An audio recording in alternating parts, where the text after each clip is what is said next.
The Redbirds down the stretch playing very good baseball and trying to make it 2 wins in a row over the Pittsburgh Pirates and hand them loss number 102. The Cardinals are 81-75 and facing elimination possibly tonight. But they have won 4 of 5, and in this stretch it's been the rookies that have really played well. .358 average, 1 home run, and 12 RBIs. Well, 3 of those 19 hits came last night off the bat of Matt Pagnazzi, who made a start. Our Jim Hayes caught up with him after the game. A 3-hit night for Matt Pagnazzi, also scored the go-ahead run. What has been the biggest adjustment for you offensively? Right now you're hitting .333. No one expects you to keep it up at that clip, but what's been the biggest adjustment for you at the plate? Well, you know, it started out down in the minor leagues, down in Memphis, working with some hitting coaches down there. I found an approach that's been working for me, and I've just been trying to continue to do the same thing down there that I'm up here that I was doing down there. What kind of things are those? Just, you know, managing the pitches I get, you know, pitches I swing at, and not trying to do too much, just shortening up my swing. In terms of preparation behind the plate to handle the pitching staff, you told me something interesting. You watched tape of Yachty to see how he went about it in terms of keeping the same tempo and making it the same for the pitchers, right? Exactly. You know, we meet with Dunk. You know, the video guys do a great job of providing that for us, and I really do. I try to go back through some tape and, you know, look at how Yachty's handled the staff, you know, maybe some sequences they uses, their strengths, their weaknesses, and I just try to make it as seamless as possible for the pitchers out there. How much easier is it for you that you have some of your Memphis teammates up for support? It's awesome. You know, we're just trying to have a lot of fun. You know, we have fun down there, and obviously want to have fun and win ball games up here, so it's been good. Matt Pagnazzi, a big part of the win last night for St. Louis. The Cardinals gear up for the Buccos. It's game number 2 coming up on your home of Cardinals baseball, Fox Sports Midwest.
With Cardinals manager Tony La Russa. And first and foremost, Tony, how about for fans that are just tuning in, the news here with Adam Wainwright?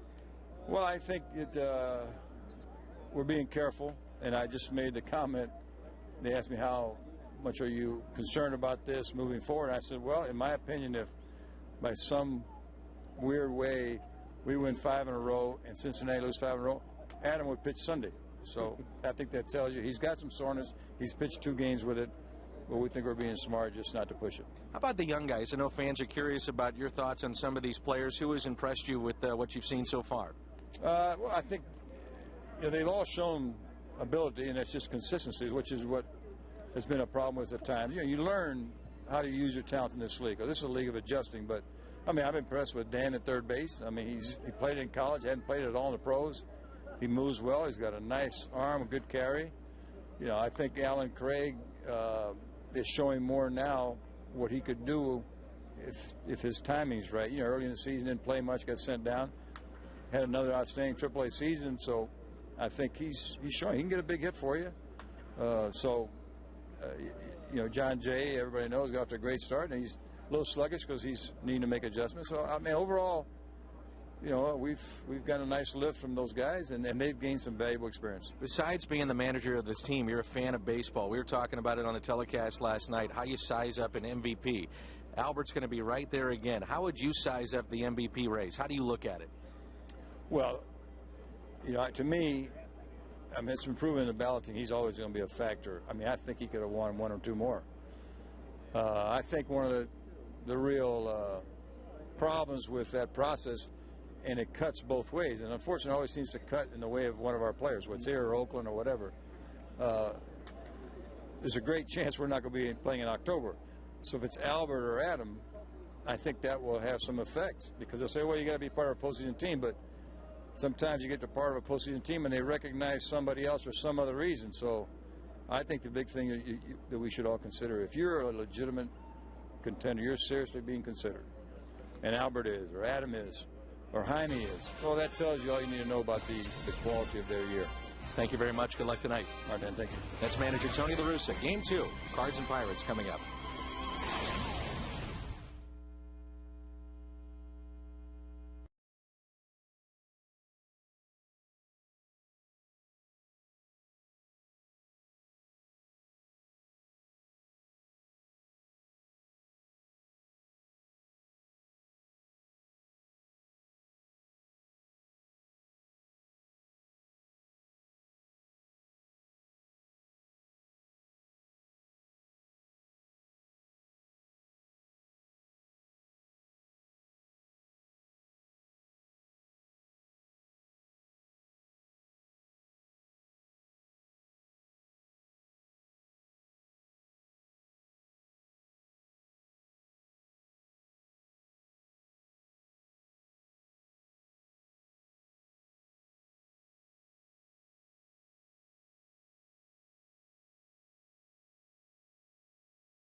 In game number 2 tonight, they'll face a former Pirate and current Cardinal, Jeff Suppan.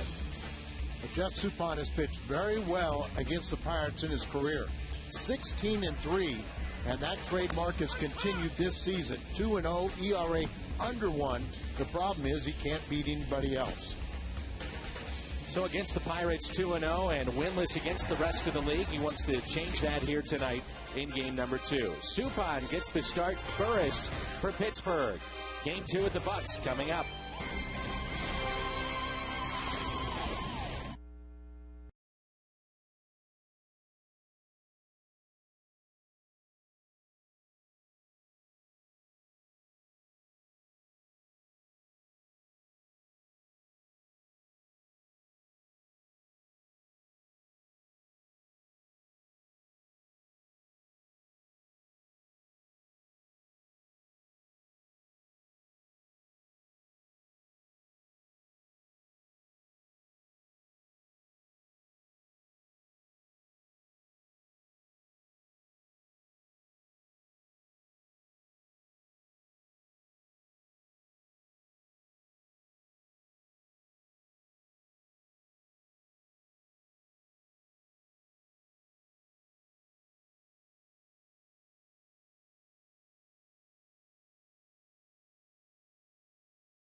a spot in postseason play. 4th consecutive year. And Al, why will the Phillies head to the World Series? Postseason experience and their big 3 starting pitchers. They have just all the ingredients, including possibly the best offense in the National League. But they are a runaway. I picked them to win 2 months ago when they were struggling. They're no longer struggling, and look for them to be in the World Series again. Well, tonight the Cardinals turn to a veteran themselves. Jeff Suppan gets the start. First pitch from Busch, game number 2. Cards, Buccos next.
Sports Midwest is brought to you by Budweiser with full flavor and a crisp, clean finish. It's what we do. By Dobbs Tire and Auto Centers, #1 for quality tires and expert auto service. By Steak and Shake, life needs flavor. And by Chevy's Expert Auto Service. See your Mid-America Chevy dealers or shop and compare at STLchevy.com. Some of the great pictures of Stan the Man throughout the years. It'll be Stan for Stan Day here on Saturday afternoon. And a look at the Pirates lineup. Again, we talked about it last night. A team that has really struggled on the road. McCutchen, Tabata, and Walker. Then Jones, Alvarez, Domet, Cedeno, Moss, and Brian Burris, the lefty. And Jeff Suppan getting the start for St. Louis, the former Pirate. And the first pitch is taken low. And we're underway. Game number 2 here tonight of this series. And our Marshall Wireless Sprint starter, Jeff Suppan, with a record of 2-7. ERA of 5.40. Throw all those numbers out when he's facing the Pirates. He has defeated them 16 times in 19 opportunities or decisions, and 2-0 this year with an ERA under 1. Man, how about this lineup and defense for Tony La Russa? A lot of young faces. Green, Descalso, Craig, Pagnazzi. So Tony La Russa playing some of the young kids here tonight in game number 2. I think he should play him. They've given a little jolt to the ball club. They've hit better than some of his position players.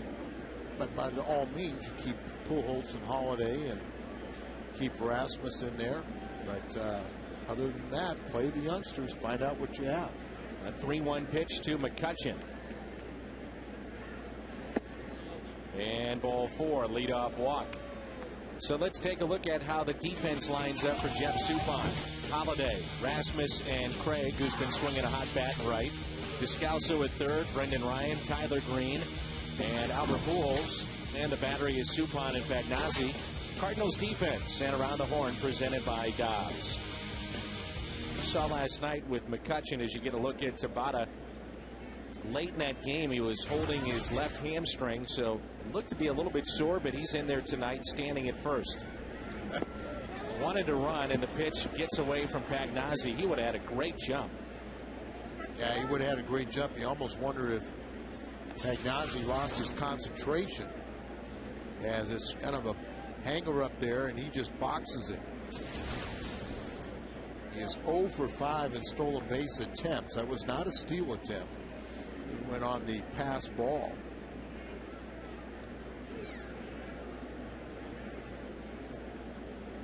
Not the way that Suppan wanted to start. 6 pitches, 5 of those have been balls.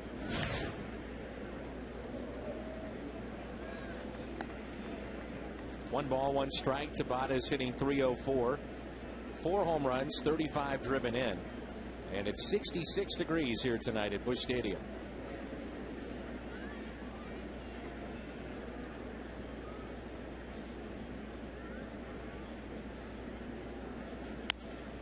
That's hit out of play. Tabata, along with Neil Walker, trying to become the first pair of Pirate rookies to each hit for a .300 average since Jimmy Williams and Ginger Beaumont did it back in 1899. That's 1899. Yeah, I told you that yesterday, and we were kind of stunned, but it's been equally a long time since the Cardinals have done it. 1902. Homer Smoot and George Barclay. Here's a ground ball to second. Tyler Green with it for the first out. Productive out as McCutcheon moves up to third. At the very least, Tabata, who's been a very hot bat, gets the job done. He reaches out there and maybe push the ball, but at the very least a productive out as he advances McCutcheon over to third base with 1 out. I'm assuming if you're John Russell and the front office, little things like that you look at for young players to be moving runners over, you know, hitting to the opposite way. Just little things to see if they're playing winning baseball. Yeah, and I think they've already proven that they are. Off the glove of Suppan, the throw is there, and Walker will wind up at second base, and good throw. That'll be a RBI for Walker, number 64. We'll see how they rule it. Well, it has to be an error on Suppan. You would think. Because the throw was right there. But Al, we've seen stranger things. Yeah, nice stop by Albert right there, you know, chest high, and they give the error to Suppan, which they should. And then it goes for a 2-base error. So Pirates with the early lead and threatening to get more. Here's Garrett Jones.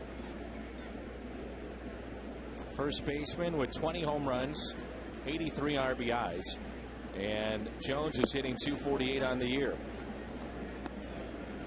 Not the way that Suppan wanted to start this ball game tonight. Not at all, and of course the Cardinals shutting down Adam Wainwright for the rest of the season. If the Cardinals were to win every game until Sunday and Cincinnati lose every game, Tony told you Adam would start that game on Sunday. Left center, well hit. Colby back near the wall, looks up, and it's gone. Into the bushes out there, and just like that, 3-0 Pittsburgh. Home run by Jones, his 21st, and a 2-run shot. RBIs 84 and 85. Garrett Jones leads the ball club in home runs and RBIs, adds to that, and already 3-0 and only 1 out. Sinker stays up a little bit. I think Kobe was surprised that this ball just kept on carrying into the shrubbery.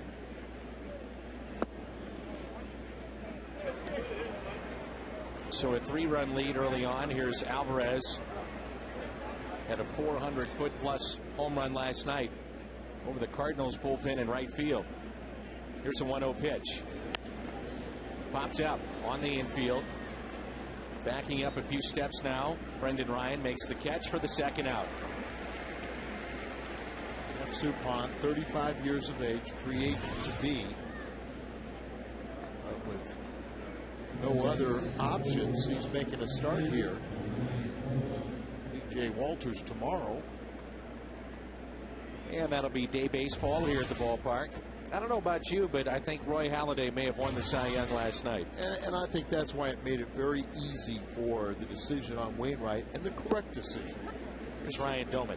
Shut him down with that elbow forearm strain, or pitched a couple times with it. He did get 20, but Halladay with his 8th complete game, his 5th shutout. He's just a couple hundredths of a point behind Adam in the ERA race, but I totally agree that he won it last night with the shutout, clinching the Phillies into postseason. Yeah, and you think about all the highlight shows and the voters that will see the fact that Halladay goes the distance as they close out the National League East. He goes 9 innings, no runs, and as you mentioned, the ERA at 2.44, Wainwright at 2.42. Halladay is 21-10, and Wainwright 20-11. If you're wondering about Ubaldo Jimenez, went 7 innings last night, took a loss, so he's now 19-8. There's a strikeout for Suppan. His first of the night, but 3 runs scored here in the first, and 2 on one swing of the bat.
Now with 85 RBIs, 3-0 Pittsburgh as we move to the bottom of the first. Green, Descalso, and Pujols, then Halladay, Craig, Rasmus, Pagnazzi, Ryan, and Suppan. A look at the Cardinals lineup tonight. And they'll face Brian Burris, a left-hander who is 3-4, ERA of 5.29 in 11 starts. 29-year-old left-hander making his 19th appearance, 12th start of the season for the Pirates tonight. Also his 100th career start. He's got big league experience with Baltimore and Toronto, and was up and down this season. Pitching pretty good until the Cardinals stopped him in the last time out. Strike 2. Tyler Green is hitting .219, 2 home runs, 9 RBIs. This is a pitching matchup of last week on the 23rd at PNC Park. Suppan outpitched Burris. In that game, he allowed 6 hits, 4 runs, and 2 1/3 innings, and lost 9-2 to Suppan. Think about Adam Wainwright, going back to him for a moment. 20 wins, is second in ERA.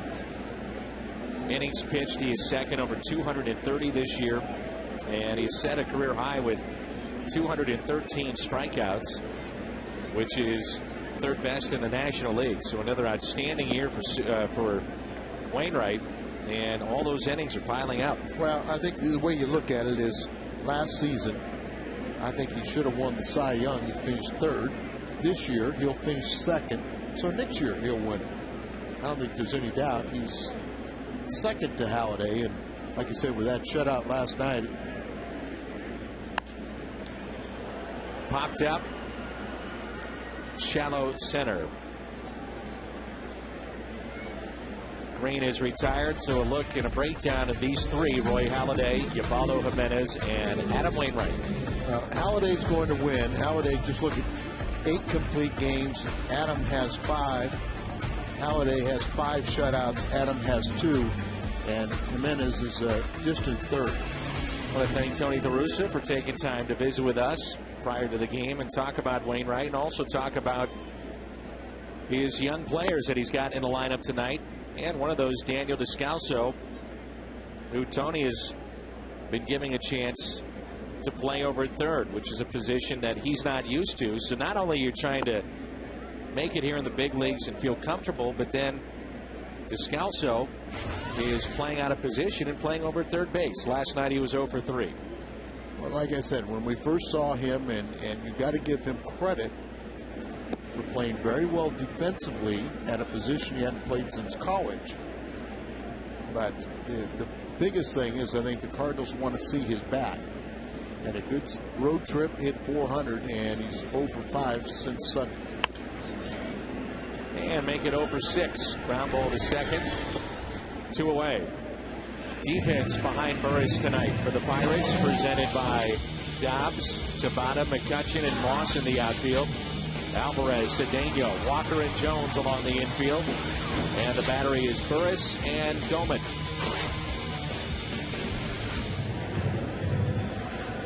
Our home plate umpire, Jerry Crawford, 33 years of experience.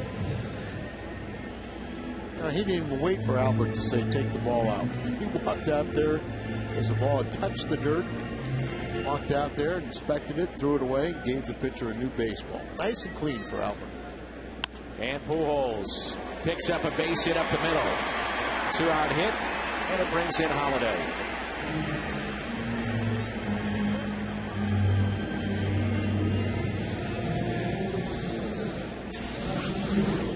Nice fresh baseball, set up away. Ball coming right back over the middle of the plate, actually a little bit inside. Hit down on and hit powerfully enough to go on through. But the club is calling it with Wainwright. There's a strain in his right forearm. He's pitched 2 games with a tightening sensation in his right elbow. Had more discomfort Friday in that 20th win of the season. And he did have an MRI taken of the joint on Monday. And it was one of those injuries that did not happen between the white lines. He said he first felt the soreness in the joint after sleeping awkwardly on it. He also said if the team was in the playoff push, he'd be fine to pitch. Sure he would. But like Molina, like Jaime Garcia, there's no need to push it right now.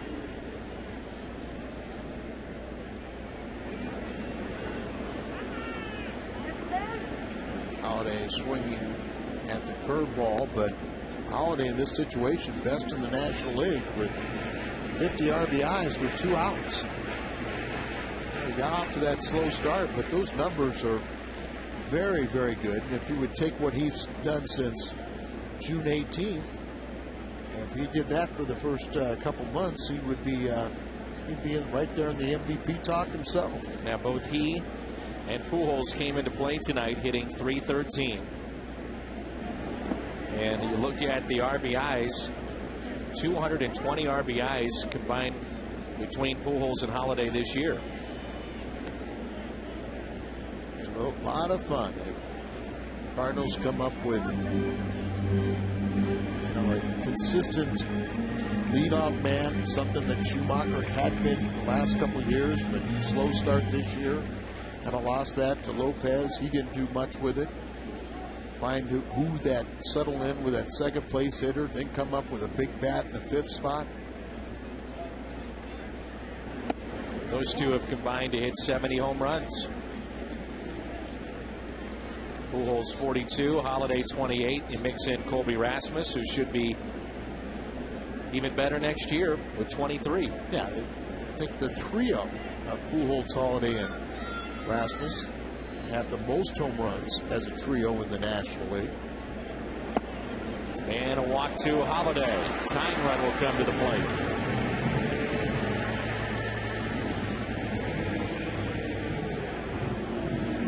And Doman out to talk to his, can't say young left-hander. He is 29 years of age. And Alan Craig right now is starting to show you why he was last year's minor league player of the year and getting his timing down. And that's something he really has struggled at the major league level prior to this stop.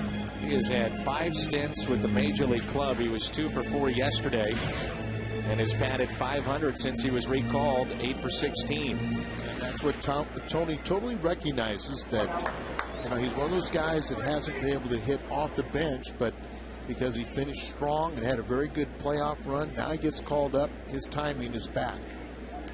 Only 26. And pops it up to the right side. Will it get out of play? Jones over into the crowd. And did he make the catch? Great no, he effort. did not. But you got to compliment that effort. And a low wall there. He's going for the catch. Looks like he rams his knee.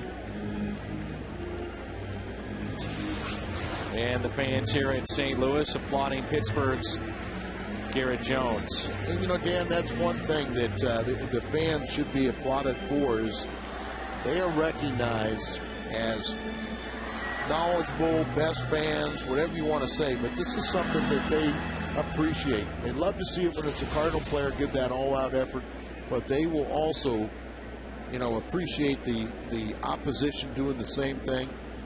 They're a great ambassador for free agency, aren't they? Yes. Well, a lot of opposing players talk about what it means to come into St. Louis. And that's hit hard to third. Alvarez to second. They get Holiday by step. Cardinals will strand 2 after 1. 3-0. Pittsburgh on top.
Nothing lead following an error and a walk by the Cardinals in the top of the first, and the Pirates lead it as we move to the second inning. Our keys to the game presented by Toyota, and what the Cardinals have done against Pittsburgh last 7 games in St. Louis.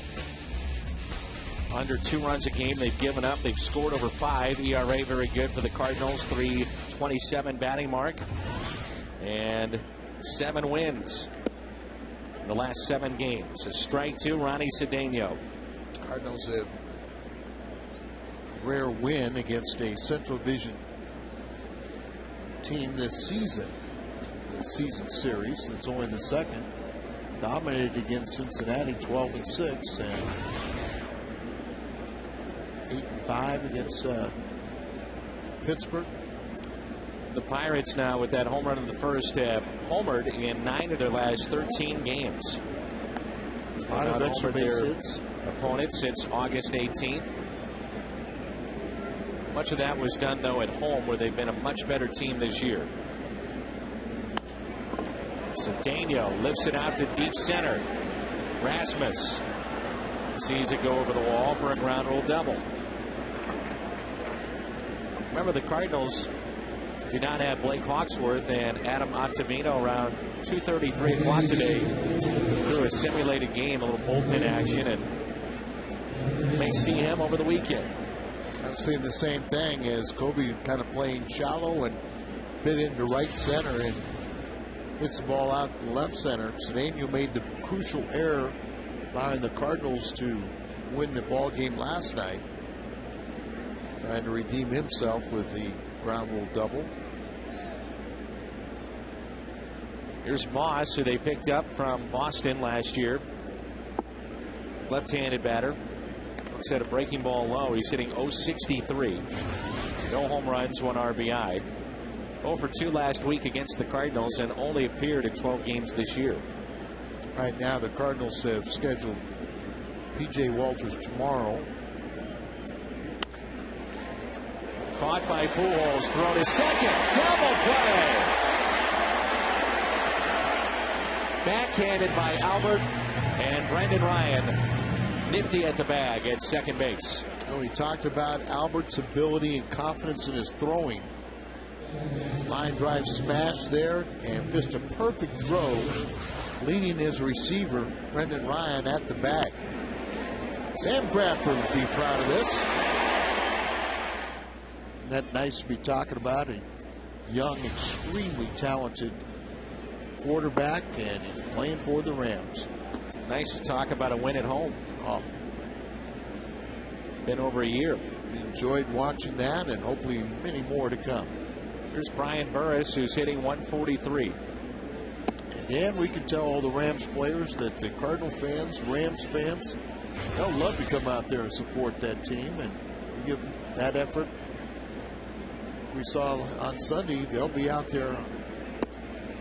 We don't have to worry about any blackouts, will we? Sell those seats. No blackouts. Home markets. NFL rule. Rams fans, they don't want to be known for that. They're not the only market, as the NFL has been hit by that. A few other markets, but take a look at what the Rams fans have been through the last few years. You understand why. No, it comes with the territory. Best promotion is winning. That's right. 2-2 the count on Burris. By the way, the Astros, top of the 5th, lead Cincinnati 2-1. Well, we talked about it. It's just a shame the Cardinals couldn't play better and put pressure on Cincinnati. Without the pressure of the Cardinals breathing down their necks, they're still struggling to close it out. 2-2. And a called third strike. Coming up, Rasmus, Bagnazzi, Ryan, 2 strikeouts for Soup tonight.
Today or Albert Pujols. Text average A or B to 432-432. Just to give you a little information on that, and Albert is the leader among active players with a .339 batting average in September and October, and teammate Matt Holliday ranks sixth with a .328. So both very productive hitters, and it'll be a nice little race.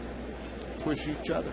See the text already coming in, and that'll change as the votes come in. Holliday at 67% and Albert at 33 so far. So we're just underway there. We'll have updated stats throughout the game. Here's Colby Rasmus, the center fielder, is hitting .279, 23 home runs, and Colby has driven in 65 this year.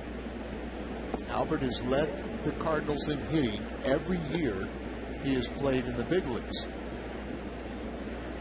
2001 through last season, and it'll be a good race to the finish this year. Kenny Reitz was on the cat fight with Jim Hayes earlier, and I talked to Kenny before the game. I said, who does Albert remind you of? Anybody you watched, you grew up watching, anybody now? And he said, the only guy I can think of is Willie Mays. And he grew up in the Bay Area, in the air to center field. And Ken, the Zamboni, the All-Star Gold Glover, said that, in my opinion, Albert Pujols is better than Willie Mays. How about that statement? I was going to say, we've never heard that comparison, but that's as good as anyone we've heard. Absolutely. And Kenny, by the way, as you said, grew up in the Bay Area. Was famous for he and a group of his friends being absolutely some of the best of being able to scale a wall and steal their way into Candlestick. He's never paid for a ticket, and they were there frequently. I enjoy being around Kenny Reitz, who is better than a scratch golfer. He's one of my best buddies, you know. Now, he was telling me, though, Al, that you started a fight. Uh-oh, look at this. Deep left field. At the track, it's at the wall. Goodbye. Long home run. Matt Pagnazzi is first in the major leagues.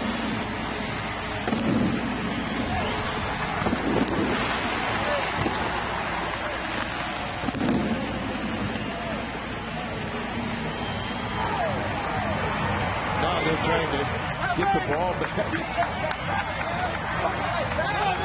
Tabata just got on Tony's bad list. He's in the doghouse. As what a blast. Tyler Green hit one up in the deck up there. Did Tabata throw it into the stands? I didn't see the final result. I just watched Tony hopping up and down. So Matt Pagnazzi, his first home run. Congratulations. He's had a little run, hasn't he? Yeah, 3 hits last night. Now 3 RBIs on Sunday. Solo home run. It's off the foot of Brendan Ryan. So his first career home run, and no doubt about it, this was a long home run. It looks like he gets jammed as he pulls those hands in and then finishes his swing. So, I mean, he was talking about how down in the minor leagues, some of the hitting instructors were working on a few things and just trying to utilize those here. Out away from him. Now that looks a lot better. Gets it out on the sweet part of the bat. And that ball jumped off the facade of the Big Mac land, right? Yeah. I was about to say that you were in a fight, apparently, that you started with Bill Madlock, and Kenny Reitz said, you started it, we're nowhere to be seen, and Kenny came out bloody from it. Well, I was thinking about bringing a pitcher down because the umpire in that incident was Jerry Crawford's father. Shag Crawford was the home plate umpire. And it was a situation where I was ordered to pitch with no batter in the batter's box, as Madlock refused to get in the batter's box. So I threw one pitch with no batter. The next pitch, there were 2 batters, Jose Cardinal and Madlock, stand the right-hand side of the batter's box. Jim Marshall, the manager, stood on home plate when my next pitch was coming to the plate. Somehow it started a fight. Now, how are there two guys hitting? Well, because they were facing me, and they thought it was unfair having two of their better hitters. So that's your explanation, okay. But the next thing happened is all of a sudden the pitch is thrown, everyone's scrambling out of the way of it. I've got a pitcher. Shag's in perfect position trying to call the pitch. Simmons is standing up, ducking his head. Cardinal was swinging. Madlock's trying to swing and get out of the way of the backswing. Jim Marshall's toupee is frozen in the air and trying to get out of the way of the pitch. And then Ted Simmons, came right out of his crouch and popped Madlock, hit him, big brawl, 20-minute brawl. Everything was restored. I was pitching, Simmons was catching. Madlock was the hitter. Cardinal was the on-deck hitter. Shag was umpiring, and Jim Marshall got thrown out for arguing. And after the game, Teddy, of course, won the game. Suppan retired, and Matt Pagnozzi hits his first in the big leagues.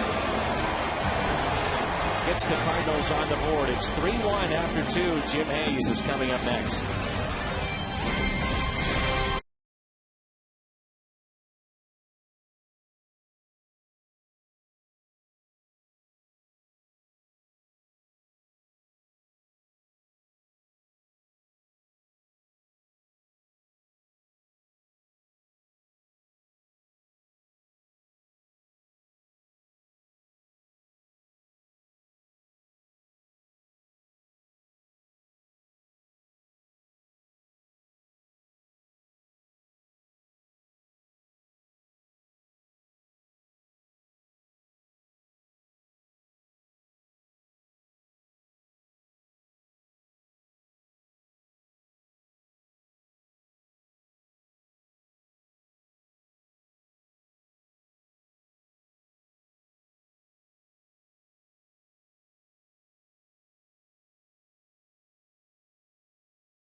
That ball was off the facade of Big Mac Land, so free Big Macs to the folks in Big Mac Land.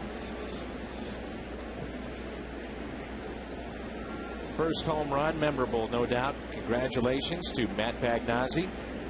Well, not only that, but I said last night he's becoming the favorite Pagnozzi of the truck.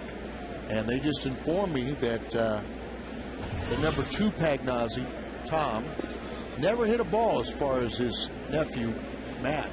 Here's McCutchen and a strike. Jim Hayes has joined us, and the big news of the day, undoubtedly, is McCutchen has walked and scored.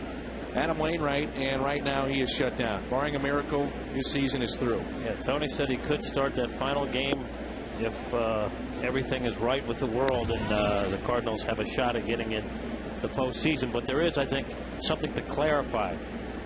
It's not that Wainwright injured the arm by sleeping on it wrong. He tried to jerk it, right? He said, caught by Brendan Ryan.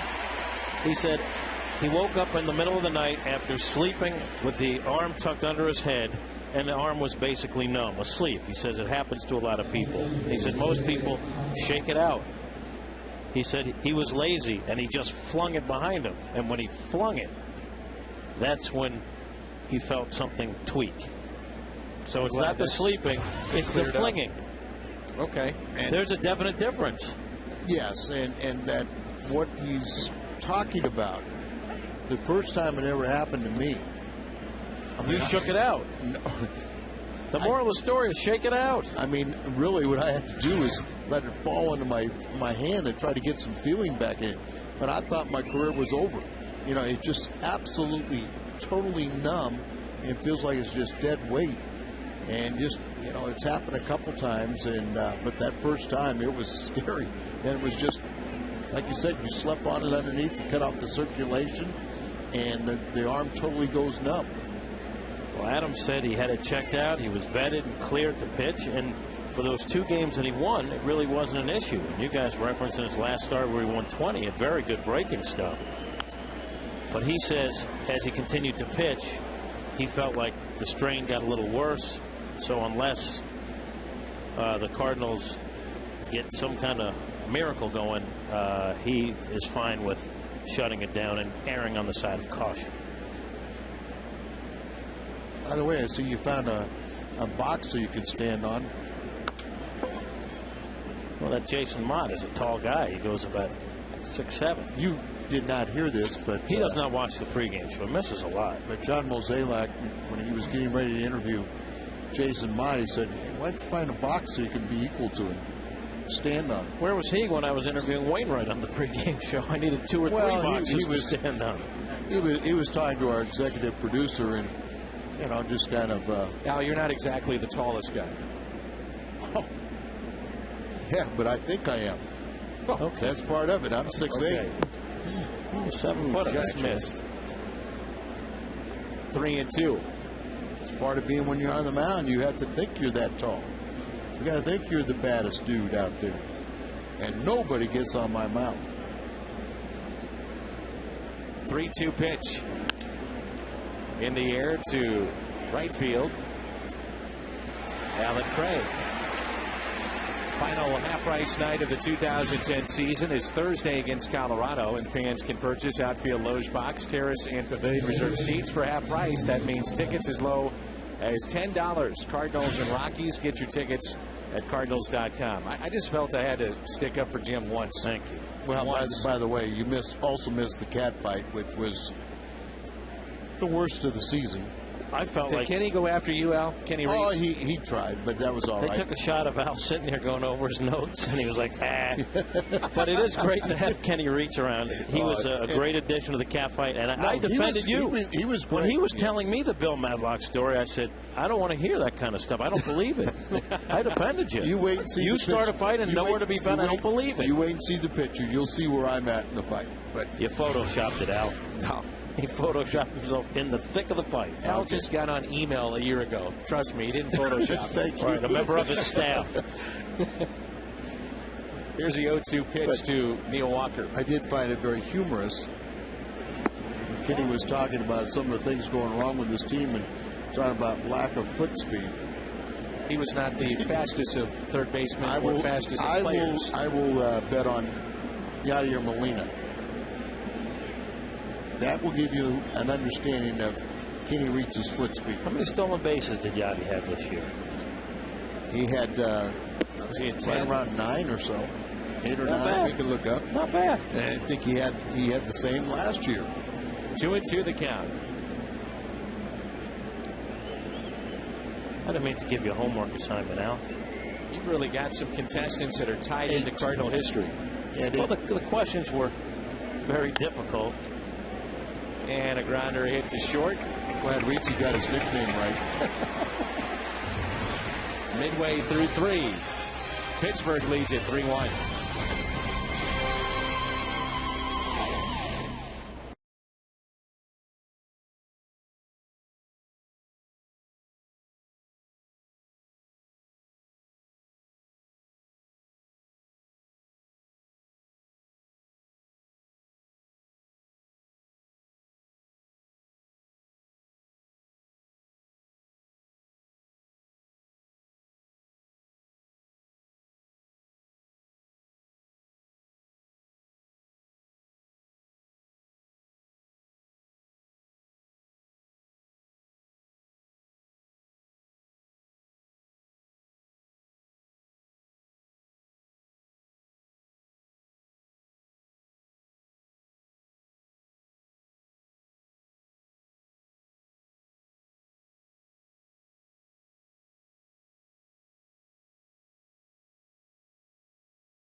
It's what we do.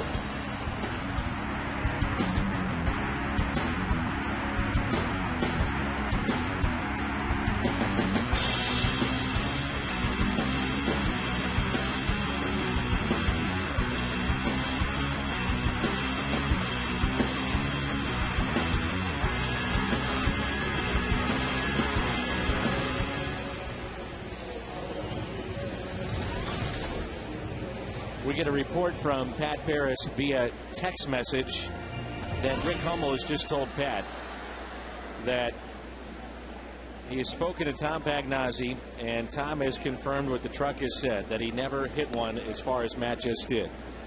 That's straight from Pat, from Rick Hummel, from Pags. Pags have any comment about the fact that he is now number 2? I cannot. Pagnozzi's in favor of the truck. I can't confirm that, Al. I think one. After how much Pags Tom invested in the truck, I think that's disgraceful. I'm not trying to tell tales out of school here, but that truck, those guys love Matt Pagnozzi. Matt. Yeah, Matt. Yeah. And Tom thought he would never be number 2. And just like that, just over a weekend. And he is apparently on the phone right now following up. And it's breaking news. Rick Hummel, the Hall of Famer, is visiting with Tom Pagnozzi. We think. Oh, we know. Or he's ordering a pizza. But we think he's talking to Tom. 3-1 pitch to Green. Take it for a ball. Tom has gotten very active down in Fayetteville, Arkansas. He's got his foundation. I know he's got a tournament coming up.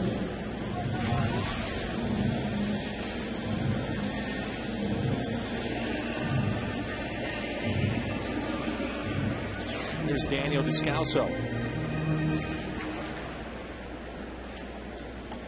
Big hello to Alan Mathis.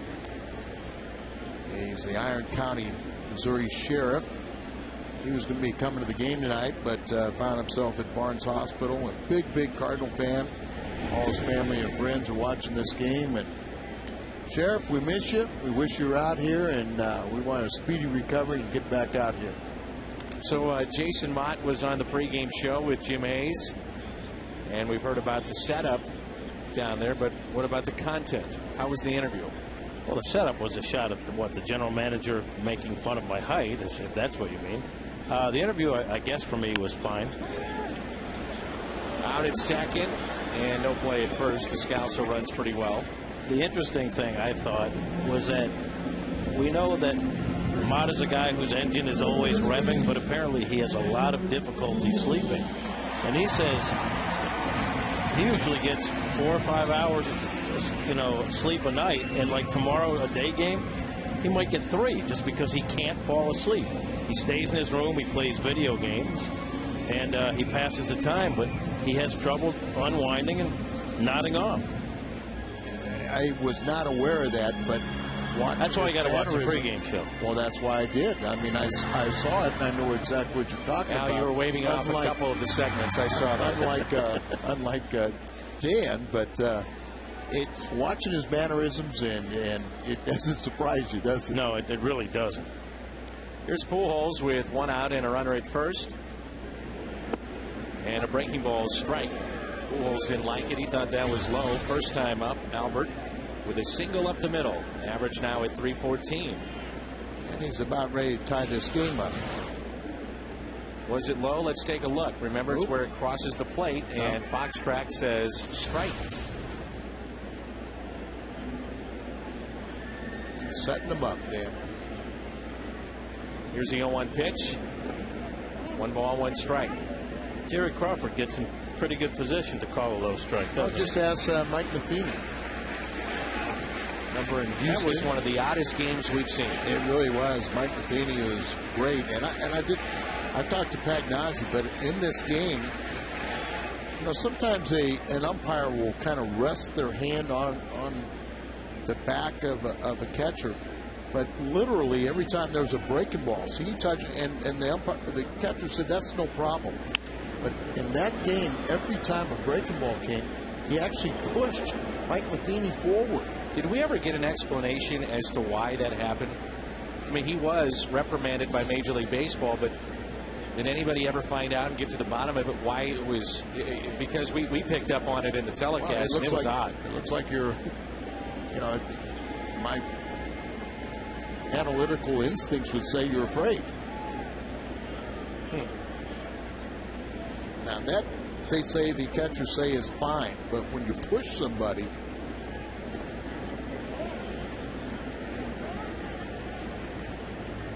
you would think for 9 innings for a catcher that would be a little irritating. Having someone stand all over you. That's why I specifically asked, and they said no, it's not uncommon and it doesn't bother you. But when you're getting ready to receive a ball, and remember we talk about soft hands, quiet hands, let the ball come to you and you get pushed forward. That is a little bit distracting. 2-2 the count, 1 out and a runner at first. Right there, he's just barely touching Doman.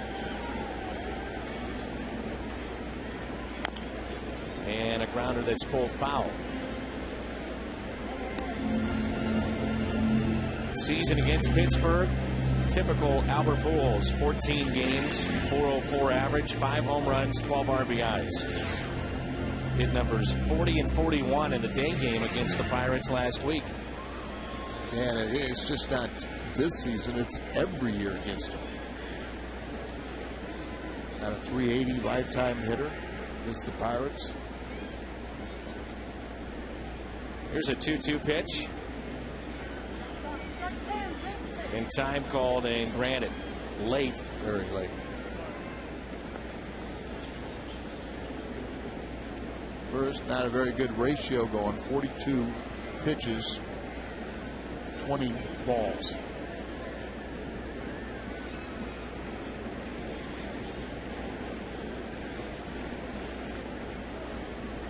Two and 2 the count on Albert Pujols and a runner at first. 3-1 Pirates.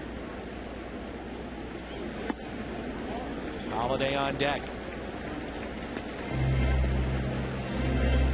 First went 2 1/3 in his last start against the Cardinals. And I'll reiterate, if he gets a strike here, it'll be a tie game.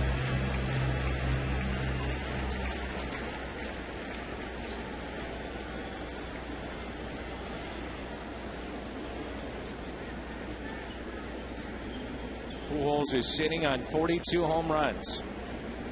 The next to him, takes it for ball 4. So 2 walks in the inning and 3 already in 3 innings. Well, Matt Pagnozzi has been putting in some solid performances lately, and well, he apparently is making a strong case to be here in 2011. Read all about it at FoxSportsMidwest.com. FoxSportsMidwest.com. Article on Matt Pagnozzi. His home run measured at 408 feet.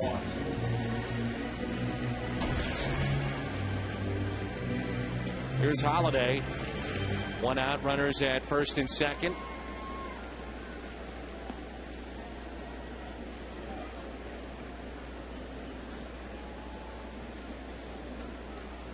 Holiday, first time up, walked. Holiday's been getting a lot of game-winning RBIs lately. All 3 in the San Diego series. 1 last night. Ooh.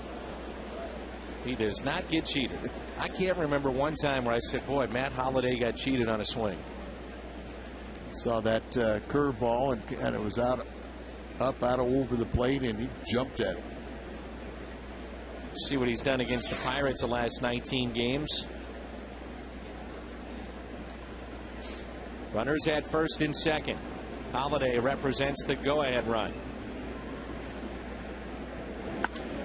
Hit sharply to Cedeno, knocks it down. Force play at second. Everybody safe, and a run will score. Descalso wasting no time, and it's 3-2. Been a tough series already defensively for Ronnie Cedeno. Cedeno committed the crucial error last night that broke the 4-4 tie. Allowed Pagnozzi with 2 outs to score the go-ahead run, and here he gets eaten up by ball off the bat of Holiday. It just eats him up. Albert would have been a real close play at second. I think he would have been called out. But when he boots the ball, then they have the bad throw. Destalso comes down. It's a 3-2 ball game. And remember, if you're the Cardinals, these Pirates, they are in their last 24 road games only have two wins. 1 out, 2 on. Alan Craig looks at a ball and grounded into a fielder's choice first time up. Now, you were talking about Allen earlier in the game and Tony La Russa's assessment, but he loves guys that give you run production, and he's very impressed with what he sees from Alan Craig. And he says if a guy produces at every level, you got to give him a shot. You've got to assume that there's concerns the way he holds the bat. Will he be exposed here? But he's hit at every level, and talk about a run producer. He had 35 RBIs in June. That was the best month by any minor leaguer in baseball. Wasn't enough to stop Tulowitzki. He's been on fire. Unbelievable month of September for Troy Tulowitzki. He's got 40 now, or something. That sound right? Well, Tulowitzki and Carlos Gonzalez ranked first and second in RBI since the All-Star break. Tulowitzki with 61 since the break. And the majority of those have come in September. Yes. And Al, if I'm correct in this, he has a chance to break Babe Ruth's mark for RBIs in a month. Or is in home runs. Maybe it's both. It's been unbelievable. Almost single-handedly carried the Rockies into the playoffs. And we'll see them for 4 after Pittsburgh. That's ripped foul.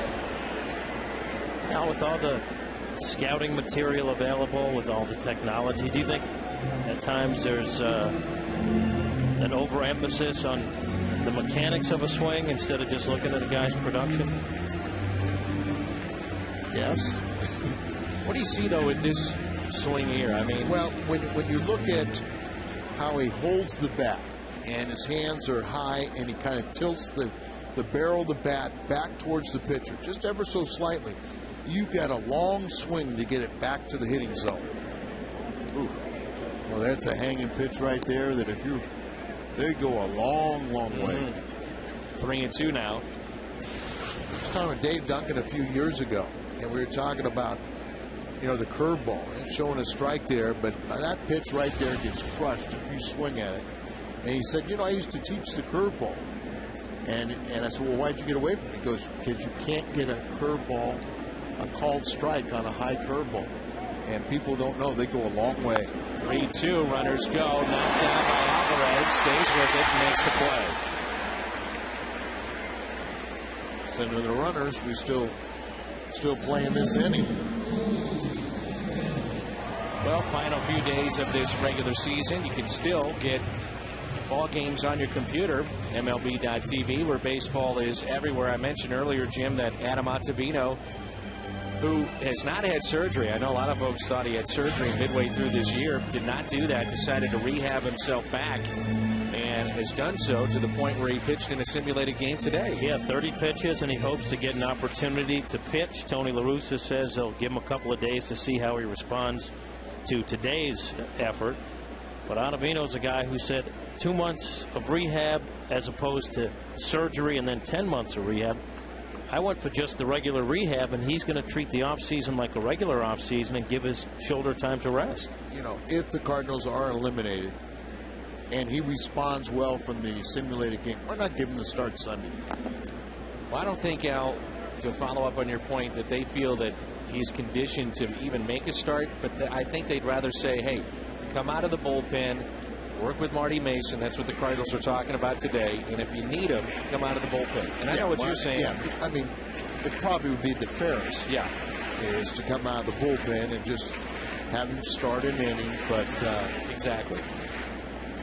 Sunday is Jeff Suppan is scheduled, and it is amazing to me with 11 call-ups in September. The Cardinals only brought up one pitcher. That's P.J. Walters. There's got to be, or you would think somebody's got to be capable making a start to a look-see like you're doing with the position players. They have some guys at the lower levels that I guess they feel are not major AA, league ready. Double A, Triple A. Yeah. I mean, both those teams went to playoffs, didn't they?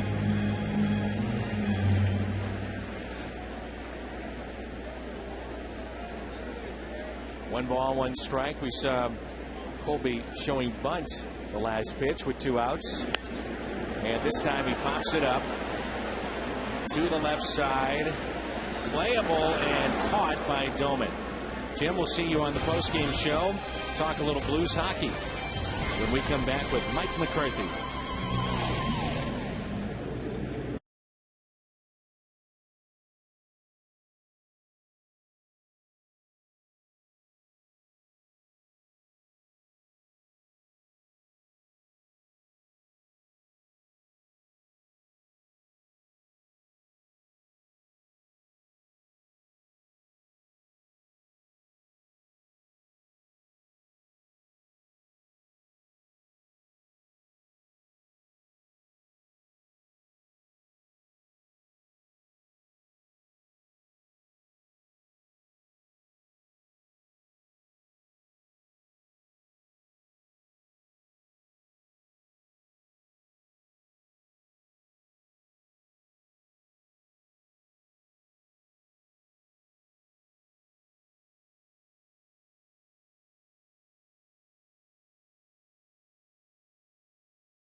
Has joined us here in the booth, and first and foremost, excitement around the Blues this year. New goaltender, a new coach basically, with a full season now under his belt coming into this year. So how about expectations for the club, Mike?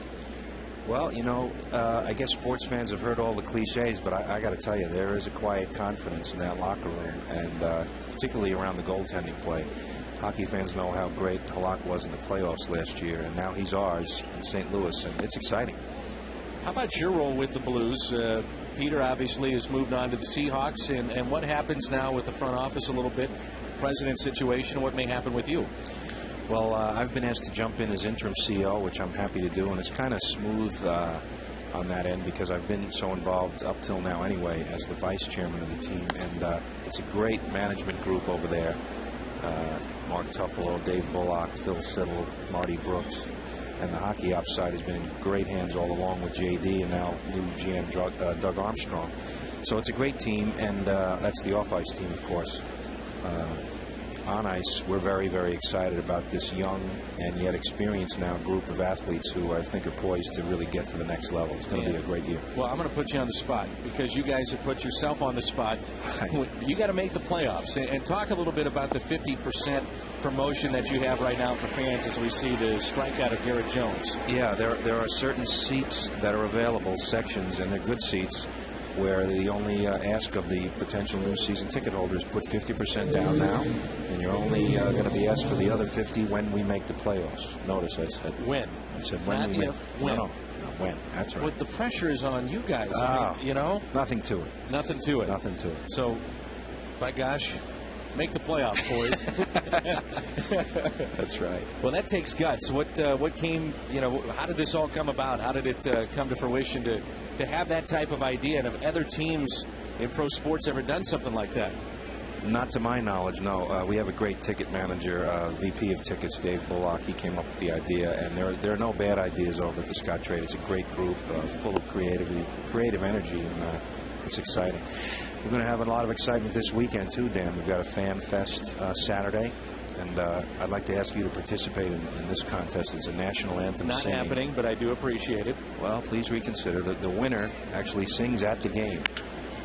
That's a base hit into right off the bat of Pedro Alvarez, one-out hit. So you have the Fan Fest, which is starting at 3, Scottrade Center this weekend, and you're asking any fan out there to participate in this singing contest. So you turn into American Idol down the street, and they're going to sing the national anthem that night. Absolutely. Some lucky fan will belt it out in front of the 20,000. So that's a special night.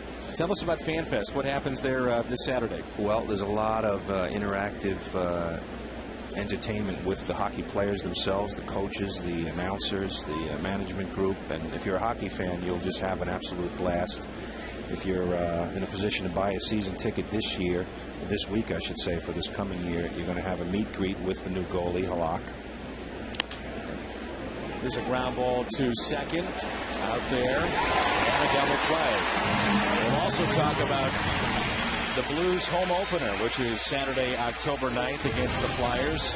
Mike McCarthy is with us. Pagnazzi, the home run hitter, is coming up next.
And it's 3-2 Pittsburgh. A look at the Exmo cam and the double play as Green just got the runner Alvarez. And through to first, the Plaza Tire Service Exmo cam and the double play. Mike McCarthy of the Blues is with us and been kind enough to join us. And the Blues home opener is coming up on October 9th. Fan Fest this weekend, October 2nd at Scottrade Center, starting at 3. Many of the players will be there. You talked about the meet and greet with Halak, the new goaltender. Have a chance to have that. Broadcasters will be there. Go to stlouisblues.com for more information. But October 9th is a huge night for any hockey fan of many generations in this town, simply for the fact that Brett Hall, who many believe helped build that facility, which will house opening night on October 9th, will be there, and Brett Hall's statue unveiling and dedication will be at 6. I know a lot of our fans are excited about that. I sure think that's true. Anytime we can celebrate the fantastic career of Brett Hull for the Blues fans, we're going to do it. And we're getting kind of crowded out there now. We got Bernie and Al McInnes and now Brett, but we're very excited about it. Some people think we've been milking this Brett Hull thing a little bit between Jersey night and retirement night and statue night, but we're happy to do it. Hey, for anybody that was around here when Brett Hall was here, they know what he meant to hockey. And as you know, Mike, and I'm sure you found out in living in town now, you find out what he's meant to youth hockey, too. You know, so many kids grew up cheering and rooting and being turned on to the game of hockey because of number 16. Absolutely. And just the personality on top of the playing ability. He's just done so much for the game, not only, of course, in St. Louis, but across the North American area. And he's just wildly popular, and he should be. And we're happy to be celebrating his career on what already would have been a huge night, opening night. And you guys have done a great job in years past with opening night since you took over the club. Without giving away too many secrets, what can fans expect on October 9th against the Philadelphia Flyers? Well, there'll be a lot of surprises. We've got a few tricks up our sleeve. Mark Tamar is probably the best, at least in the hockey world, in-game producer that there is. And I watched some of the rehearsals this afternoon, and fans, let's just say, they will not be disappointed. And Louis, our mascot, is put to the test. Oh, good. And he's up to it. I'm quite sure of that. So it's going to be great. Is he going to be safe? Well, I'm not. That's not really my concern. You don't have to worry about that. So arrive early as this pitch is popped up by Pagnazzi. Second baseman wants it, calls off the first baseman. Walker, a Pittsburgh native, makes the catch. Game time is at 7. All fans will receive the Dobbs Tire and Auto Center's team calendar that night. 6 o'clock will be the Brett Hall statue unveiling and dedication, and Brett Hall will be in attendance. I'll put you on the spot here. You ready? Sure. How about Brett Hall being back in the front office? Now, I just heard somebody hit the deck, and I think that was John Davidson crashing to the floor. But how about a guy like Brett Hall and maybe making him even more a part of the St. Louis Blues organization?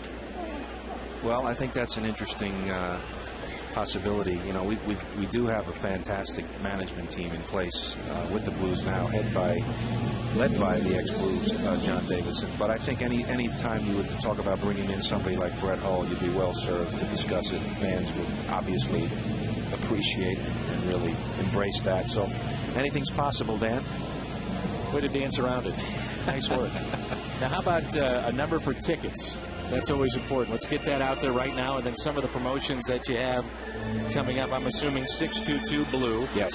622 Blue, and also always head to the Blues website, stlouisblues.com, for more information. But how about some of the promotions that stick out for you, that, you know, some of the early season promotions that you can think about for fans? Well, you know, one of the things I think that'll go over rather well is we are now only requiring 4 goals to be scored by the Blues before the Big Macs start getting handed out. So that's going to be quite a thing. After we get our 3rd goal, the place is just going to start hopping. You know, who doesn't want a Big Mac? Exactly. You guys, you should be giving them out tonight. We are, actually. So you are? Yes. Terrific. There was a ruling on that. Yes. We ruled it through the goalpost. Absolutely. We're good. Good. So that's a great promotion, the Big Mac promotion. You know, we've got many opportunities on our website to choose from, many different price points and all kinds of opportunities to take advantage of what's going to be just a great product, I know, the Blues this year. Very quickly, how are season tickets? Very strong renewal rate, which doesn't surprise us. You know, I think people are excited about the goalie trade, and they should be. There are seats available, but we're not surprised to have great results in the offseason, the way the tickets have moved. And it's just going to be a great experience for the fans all around here. stlouisblues.com or 622 Blue. And again, this Saturday, starting at 3, the Scott Trade Center will be the site, and it's Fan Fest, the Blues Fan Fest. And you can purchase season tickets this week and get a private meet and greet with Blues new goaltender Yaroslav Halak at Fan Fest and an autographed Blues jersey. And find out more information at the website for that. Blues home opener begins at 6 with the Brett Hall statue unveiling. And then at 7 o'clock, they'll drop the puck, and Blue season is here. Mike, we can't thank you enough. Well, of course, we thank you with your association, the Blues, and Fox Sports Midwest. We're looking forward to it. It's a great partnership. Good luck to the Cardinals as the season closes. I hope for great things. Thanks, Mike. Thanks, Dan. Blues hockey coming up. It's 3-2 after 4.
the National League batting title by percentage points over Colorado's Todd Helton.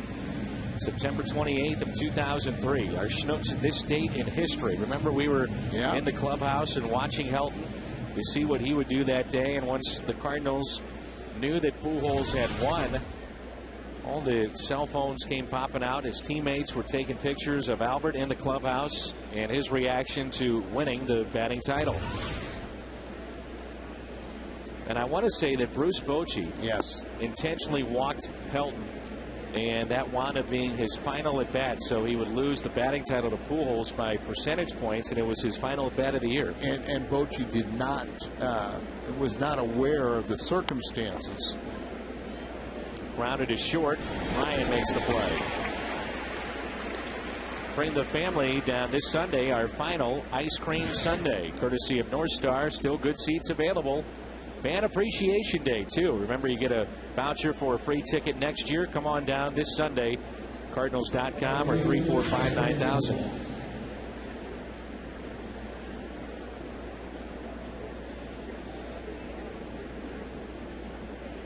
I know with Tony La Russa and Ryan Ludwig, who is just shy of 300, really regrets that a few years ago. Sure. And little milestones were major.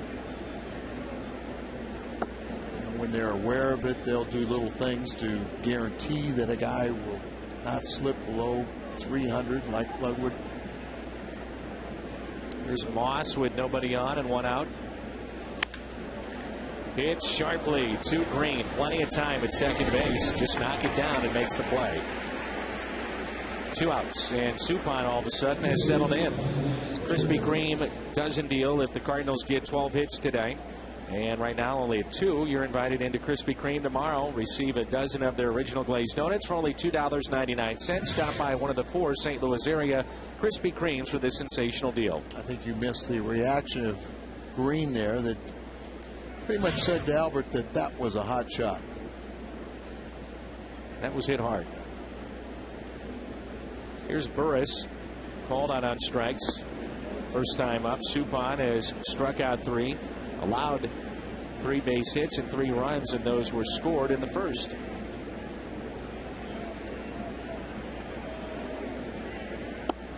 Taking a look at Suppan's motion as he works from a windup, does not take his hands back as far over his head. That's something that has changed. They try to keep him tall and then fall.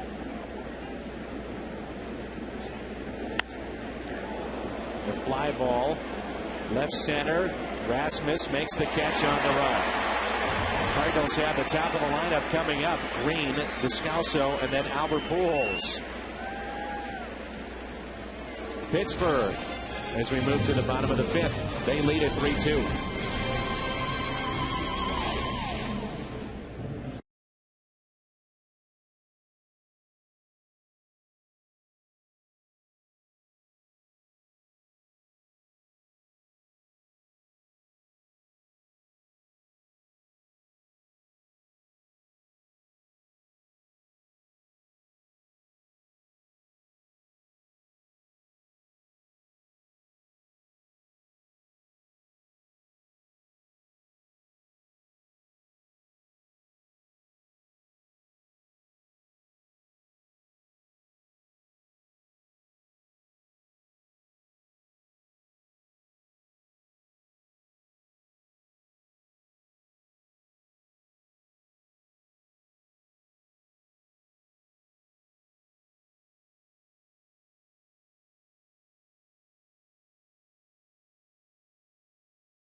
Cardinals went undefeated against the Pirates at Busch Stadium in a season.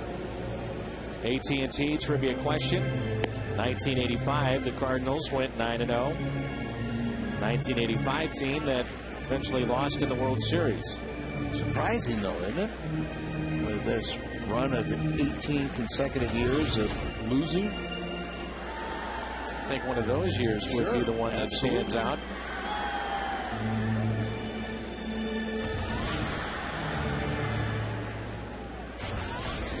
Think about the club that they had early 90s with Bonds, Van Slyke, Draybeck, Stan Melinda, and Chico Lean. See, back then you were basically playing 18 times against teams in your division. Hit to third. Alvarez makes the play, one away. Tyler Green tonight 0 for 2 with a walk. Daniel Descalso will be the hitter. You know, really, after they won in '92, Al, it wasn't that far away where they had to get funding for the new ballpark. Remember back in '96, '97 is when that ball got rolling to get them their new, beautiful PNC Park. Speaking of funding, you see the contract that Fox signed with Texas? I have not seen it. Oh, $3 billion. Billion with a B. What else is involved with it? Just the Rangers, or is there anybody else involved? No, but it's you know, it's a 1/5 or 6th market, and basically that's how they. There you go, break that little slump. But that's how they the new ownership financed buying the Rangers is the contract with Fox Sports, Texas, wherever it is, Southwest. Base hit for Descalso, takes it right back up the middle. Set up away, and a little slicer up there. Breaking ball down and away from him. Nice little controlled swing. He'd been 0 for 7. Back to his hitting. Pujols represents the go-ahead run. Tying run at first. 3-2 Pittsburgh in the Cardinals half of the 5th. Albert tonight with a single and a walk. It's a big market. And Scalzo doesn't go for it. And Comcast had outbid for Houston. So they felt like they had to. Fox had to ante up. And it's 20-25 years. But it's like $150 million a year. But with a substantial signing bonus, which allowed them to buy the Rangers from the Hicks family in bankruptcy court. Here's a 1-0 pitch. Nolan Ryan is involved with that particular group. Mark Cuban was one of the guys trying to bid on it to and that's purchase. why he wanted it so bad. Texas.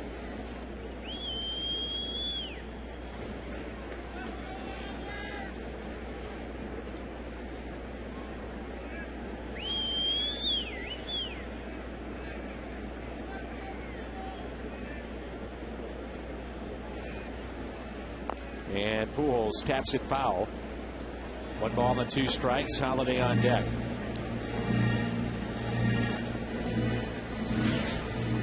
These players don't wait long. They take, for some of them, just a few days off, and they start weight training and conditioning. Maybe a couple of weeks, and that's it. USA Today was quoting theirs figure at $3 million, but Fox apparently is denying that. And the Houston Chronicle put it more like at $1.7 billion instead of the $3 billion. That's hit hard to third. Alvarez goes to second, out there, double play as Descalso trying to break it up. Good clean baseball. We head to the 6th. Top of the lineup for the Pirates coming up.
Tampa Bay clinches their second playoff berth in 3 years.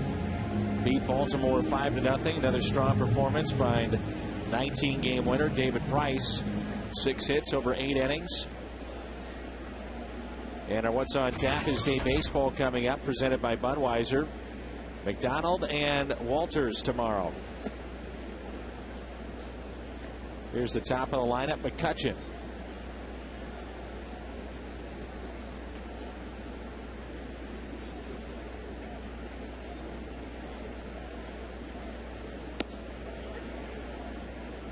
Some of the players of the Rays were upset about last night. Announced crowd of 12,446 in Tampa Bay in a night in which they could have clinched. And 12,446. Rays will make available 20,000 free tickets for Wednesday night's regular season home finale against the Orioles.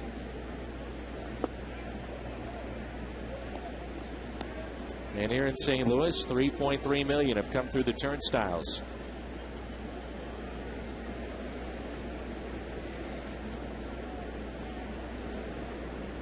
Three and 1 the count on McCutchen. Underway here in the top of the 6th, and he picks up a base hit. Good player. He's lined out short, walked and scored the first, and now base hit. And they're starting to get some young players through their system, and keepers led by McCutchen.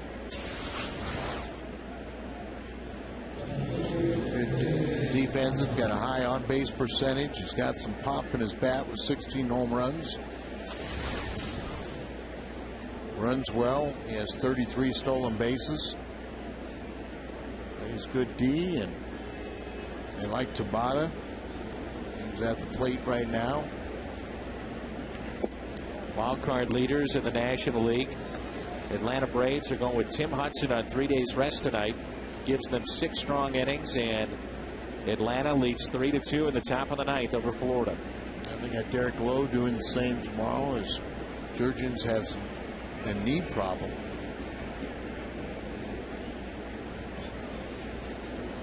Runner at first, and now time call.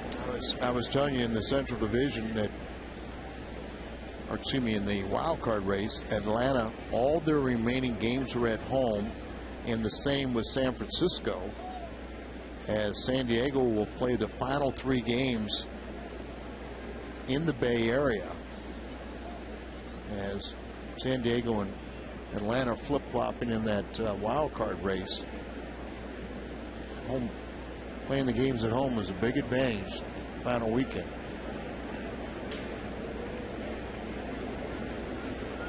Nobody out, runner at first, and here comes a 1-0 pitch to Tabata. Hit out of play. How about Suppan here tonight? Rough first inning, but looks pretty good since. He's facing the Pirates. He's trying to win in his career for the 17th time in 20 decisions against the Pirates. 2-2. Houston at Cincinnati in the bottom of the 8th inning in the Queen City.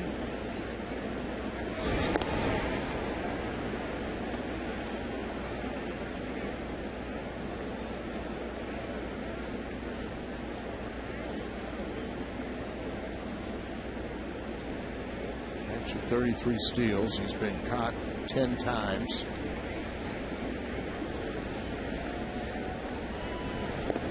I asked Lou Brock one time who was the toughest to steal on. He said Don Gullett, left-hander, great pitcher. I said, why Don Gullett? He said because he never threw to first base. He said every time I took a lead, he goes, I know he's never thrown to first base, but this is the time he's going to throw to first. He said I never felt comfortable, and if he would have thrown over, he was so good at reading keys that he would have figured out what was the key to get the good jump off of. But he never threw over, and so Lou never felt comfortable against Gullett. I asked Lou, what was your key in stealing? And he said that first movement with a right-hander. The minute I saw that left heel come up, had to go to the plate, and I was off to the races. Yeah, a lot of people watch the knee, the back knee, the right knee, but the heel is more because there's a tricky little Bach move by kind of flexing the knee where you're supposed to go to the plate when you do it, but you can do it in a fashion where not all umpires will pick it up. But that heel is probably a little more reliable. 2 balls and a strike on McCutcheon. Runner at first. 3-2 Pittsburgh. We're in the top of the 6th. 2-1 pitch. Hit out of play. 2-2. To see the confidence that Tabata is playing with right now, Al, and looks very comfortable in the box. And average since the All-Star break, that's a big reason why. He's hitting .331. You got Hamilton at .392. He might be the MVP in the American League. Bauer at .383. Carlos Gonzalez, he could be the MVP along with Votto in the National League. Votto ranks 3rd in the National League with that .331 average since the All-Star break, just trailing Votto and Gonzalez. 2-2. This could be a double play. If he gets to it, he can't. And McCutcheon stays put at second base. Good effort by Brendan Ryan. It's a base hit, and it's runners at first and second. Right, set up inside, and the ball just kind of down right there, drops the bat head, hits the ball hard enough, and Brendan Ryan was playing more in the hole, and it scoot up the middle for the base hit. No activity in the Cardinal bullpen.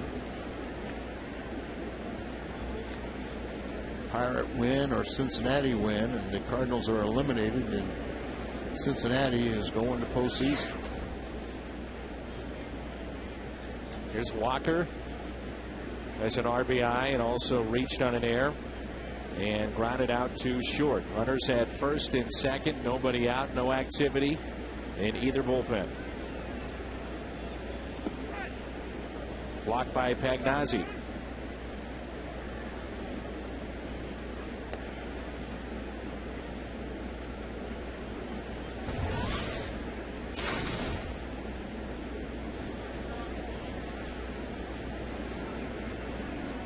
Not bad with a pitch count, especially at 4th and 5th. By in single digits through an inning.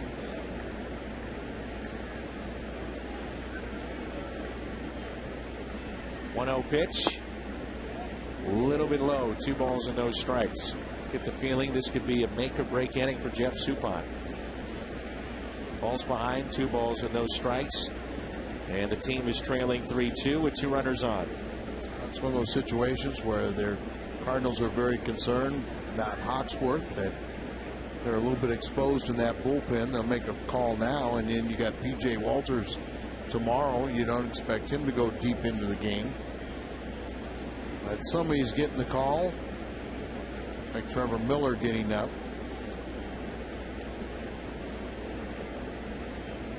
And you do have 2 lefties coming up after Walker, the switch hitter, up right now.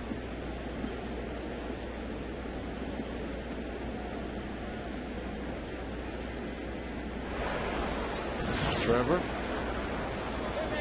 Nice year again for Trevor. His work is paid off with vesting the option on his contract, so he'll be with the club next year.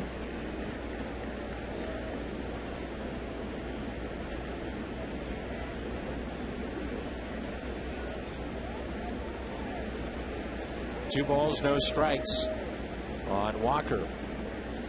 Jones has the big blast in this game, a 2-run homer back in the first. Pirates scored 3 in the first. They lead it 3-2 on the outside corner. 2 balls and a strike.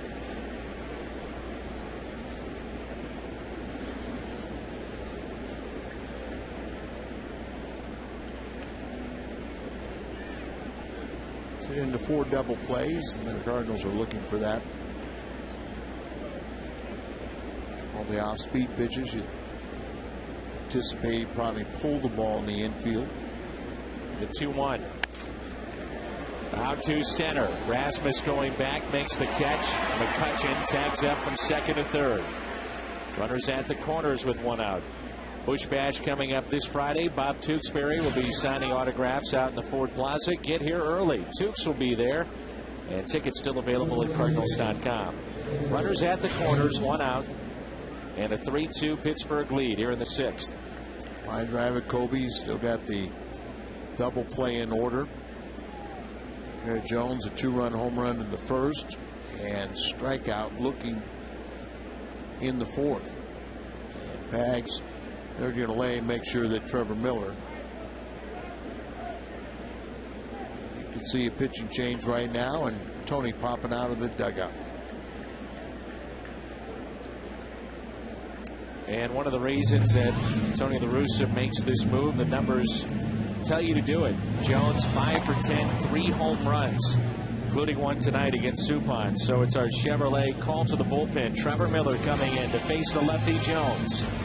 That's it for Soup. 3-2 Pittsburgh.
A milestone for the team. October 9th, Fox Sports Midwest will televise live coverage of the unveiling and dedication of Brett Hall's statue before the Blues home opener.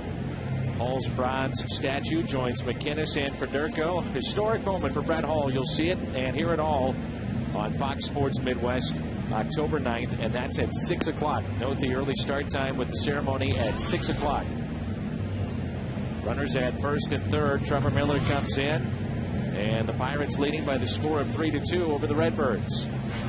Trevor picked up holds 13 and 12 and 13 the last couple times out there, including one against Pittsburgh. So he pitched 2 games in that 3-game set in the Steel City.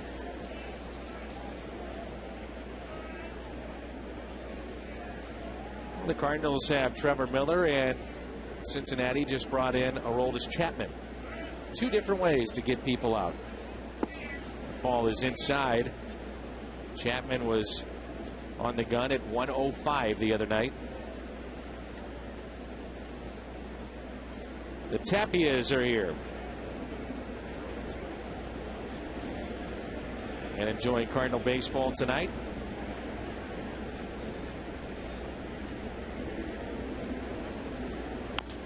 And a ground ball to Pujols. You know that he's always trying to get it in fair territory if he thinks he can make a play. That one was just foul. 1 ball, 1 strike. Jones, a 2-run homer back in the first, and a strikeout in the fourth. And a look at the motion. He slings the ball up there. Trevor Miller in our Exmo cam. I think Trevor has dropped his arm angle a little lower, and saw him with other clubs and has made him a lot more effective with that slider to the lefties. Drops down there and gives the illusion to a left-handed batter that he's basically throwing the ball behind him. And then if he can sling it across, hit the outside corner or further away, you'll get a lot of lefties bailing on that pitch. 1-2 the count. 1 out. Cardinals have been out hit in this game 5-3.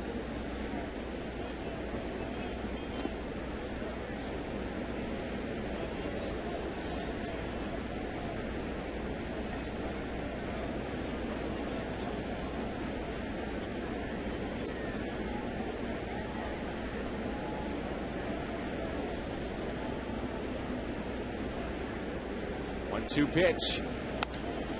Liner off the glove of Brendan Ryan and into center field. A run will score to make it 4-2, and Ryan almost came up with a dazzling play.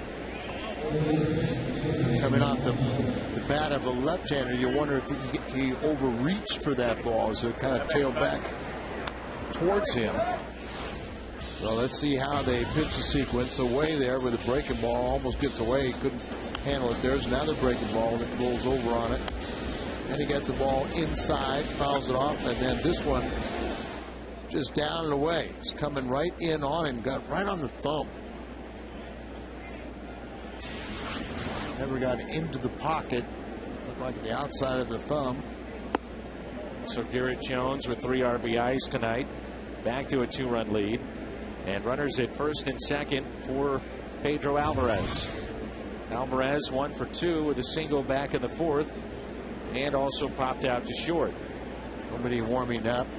Dolman a switch hitter, but 100 points higher batting left-handed than right. So they'll keep the lefty in for Dolman on deck, but they're also hopeful that you can get a double play off the bat of the hot-hitting Alvarez. The 2-0 pitch. Fouled back. Kid starting to come into his own, isn't he, Alvarez? Yeah. National League Player of the Week last month. Led the league in RBIs. Then one of those high draft choices that they did spend money on, and here he is in the big leagues. I mean, what was it, last year? I believe so, yeah. So he came quickly.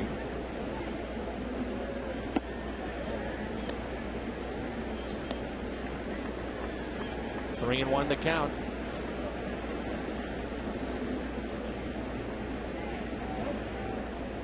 Only hitting .230 out for right-handers with 2 of his 14 home runs. A 3-1 pitch from Trevor Miller. Full count. Switch hitting Dolman on deck. Well, they're saying the other day it's going to be nice to actually spend 3 consecutive years in one place. He has bounced around an awful lot in his career. Yeah, a lot of times more than once with one club. But that's, burning bridges, does he? No. Class act.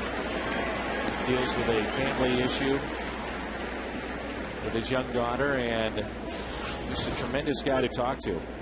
Fastball and just throws it by him. First strikeout for Miller, who gave up the RBI base hit to Jones. And this is Dolman, who is 0 for 2, called out on strikes back in the first and grounded out to second in the 4th. Came in batting 188 right-handed, 189 or 289 left-handed. So you switch him, turn him around.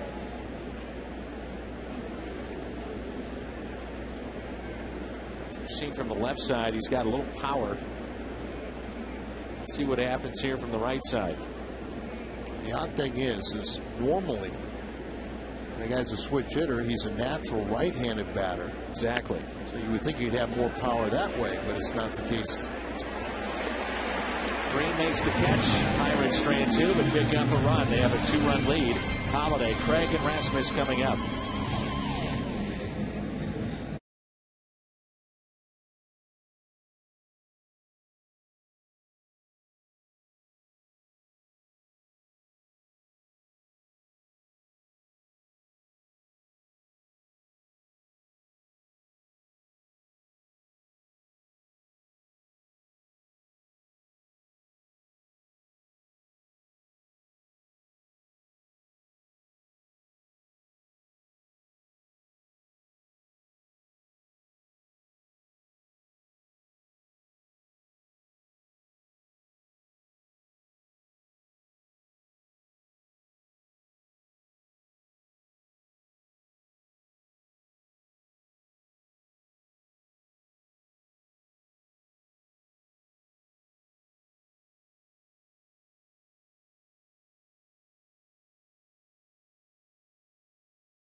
100%. We appreciate the votes on the U.S. Cellular text poll. Pretty good showing for Matt, though. And he respects what a terrific hitter he is. And once again, an outstanding season. Little slow start, understandable, trying to live up to the big contract. And historically gets off to a little slow start. But since June 18th, he is right there with any MVP candidate. Over the beginning of the year, Holiday put a lot of pressure, later admitted that on himself after signing the $120 million extension with the Cardinals. Are you trying to figure out, was it the jump-off point Lou Brock's birthday, or was it Tom Means? Probably neither one, just the Jim fact Jackson. That, that he could make it through.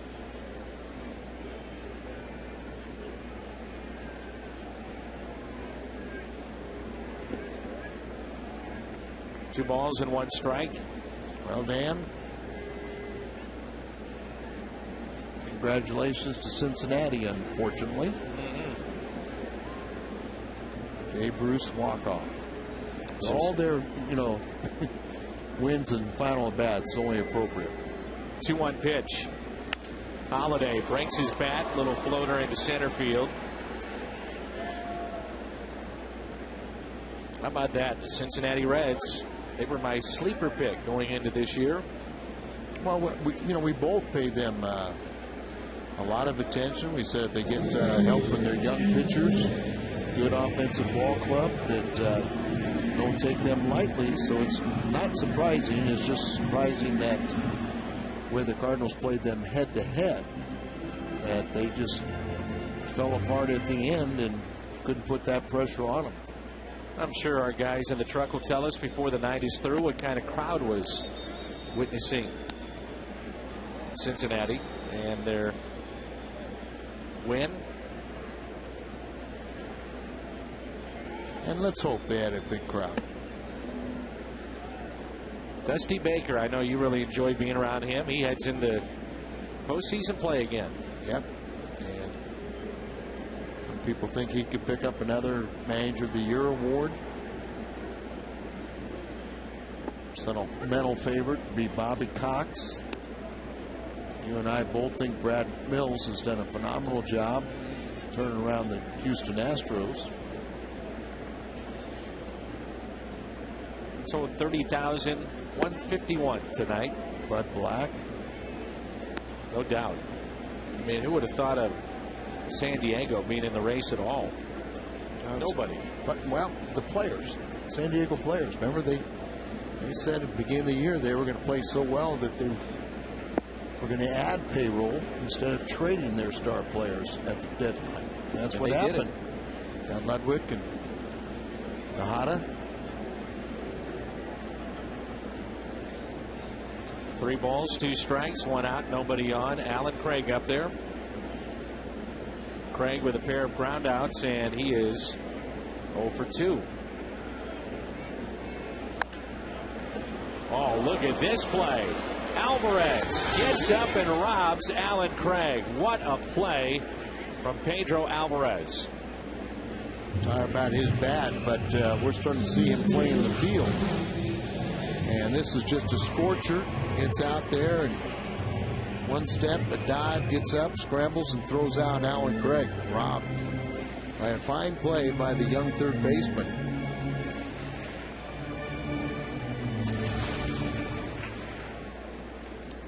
Colby Rasmus 0 for 2. Last time up, he had runners at second and third and popped out to end the inning to the catcher in foul territory, and he hits a rope into center field. 1 for 3 on the night, and it brings in Pagnazzi. Catch all the action of the 2010 Major League Baseball postseason on Fox and TBS. The excitement begins October 6th with the Division Series only on TBS. The home run hitter, Pagnazzi. Long home run off the facade in Big Mac land. Back in the second inning and also popped out to second. 1 for 2. Pedro Alvarez, the third baseman, was Pittsburgh's first round selection, second pick overall, the 2008 first player draft. Participated in the Futures game here in St. Louis last year during the All-Star game. Remember the Team USA 09 World Cup. Pittsburgh Minor League Player of the Year last year. And now their fans are saying, okay, we're seeing some of this young talent come up and maybe make a difference, but will they be able to keep them eventually? Chevy called to the pen. We'll tell you about the change when we come back. 4-2 Pittsburgh.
And 23 strikeouts in 19 2/3 innings this year. It's 4-2 Pittsburgh. 2 outs and a runner at first, so the tying run will come to the plate. And Matt Pagnazzi, who has hit a long home run here tonight, and also popped out to second.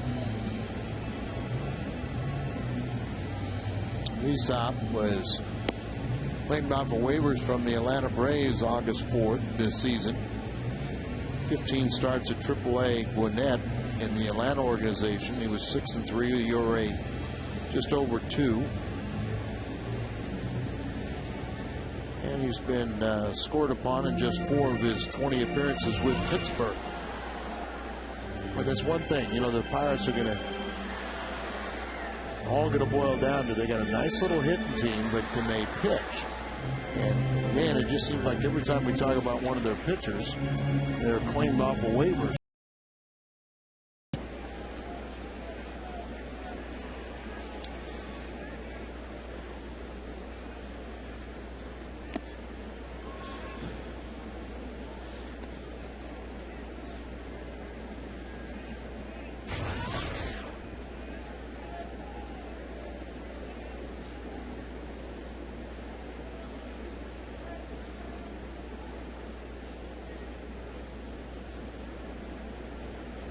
Here's an 0-1 pitch. Instead, a check on the runner over at first. Colby Rasmus. A little talk with Colby today, and was very pleased to hear that he said, you know, I've got a lot to learn. And he's made a lot of progress this year, but everybody's got a lot to learn.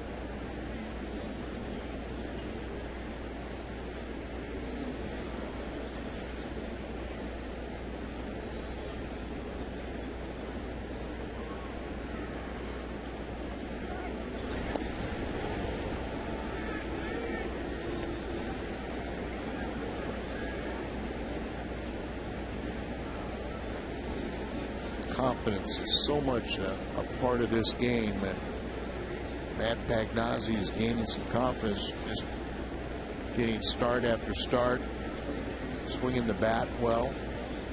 His average is up to 346 now. Here's the 0-1 pitch to Pagnazzi with a runner at first. Hits it out of play and into the seats.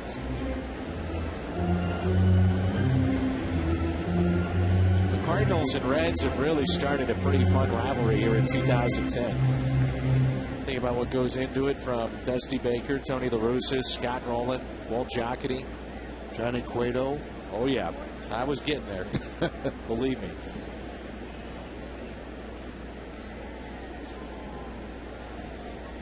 Oh, 2 with 2 outs and a runner at first.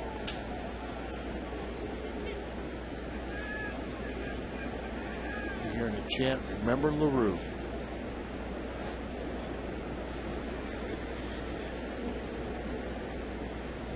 Here's the 0-2. Pagnazzi chases a ball upstairs and strikes out a 95-mile-an-hour fastball. Sends us to the 7th, and it's 4-2.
And we turn to our going deep.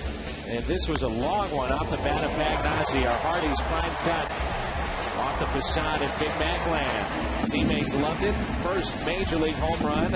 Over 400 feet for Matt Pagnazzi.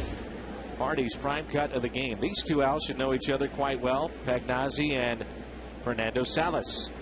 Well, it all depends, you know. And Salas has been up and down 6 different times with the big club, and remember Anderson got the bulk of the catching time down there, but you're absolutely right. So Salas, who has had plenty of opportunities to impress. And John Jay takes over in right field. Here's Cedeno. First pitch is popped up. That'll help. Pujols wants it. He's got it for the first out. Our illustrious author / director tonight, Tom Mee, Mike Helling, our producer, Big Dog up here in the booth, along with Tim Garcia, and our Fox Sports Midwest crew. Tony West up here, doing a great job as always. 1 out, nobody on. 4-2 St. Louis. And here is Moss, who hit a rocket to Tyler Green last time up. It's also lined into a double play, so 2 hard hit balls, but nothing to show for it. And the first pitch is taken low and in. 1 ball, no strikes. Moss, big numbers, power numbers in the minor leagues, but hasn't translated to success at the big league level. 0.56 average, no home runs, just 1 RBI, but he hit a rocket to Tyler Green, as you said. Tyler a few steps back, a little deeper. 1 step on the grass now. Get out of play. 2 balls, 1 strike. Salas could be one of those guys that will find himself in the bullpen next year with the big club. No doubt about it. You know, he's proven that he can pitch here, and they've used him quite a bit. Cleveland got the chance to close out that game last night. some speculation. You don't know whether he'll move into the rotation, trying to fill that 5th spot. Pags trying to remind Salas that his front shoulder was flying open.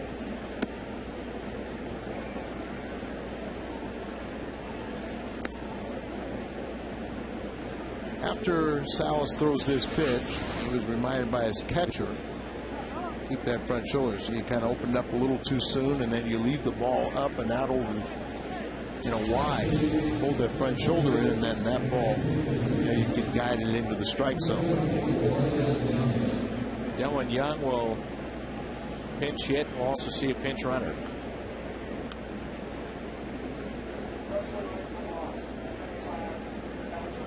Alex Presley, an outfielder, where's number 75, will be the pinch runner at first.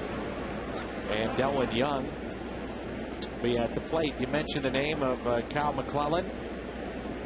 I had a chance to do this today with Kyle. We had our grant ceremony. The vice president of Cardinals Care, Michael Hall, and Bill DeWitt. Kyle, myself. Nothing like it when you hand out checks. And over $200,000 from Cardinals Care given out this afternoon.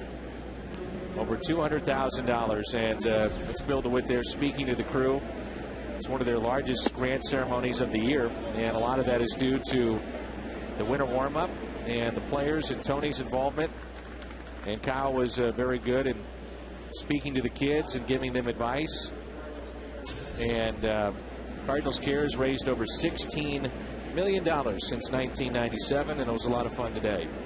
So congratulations to the folks at Cardinals Care.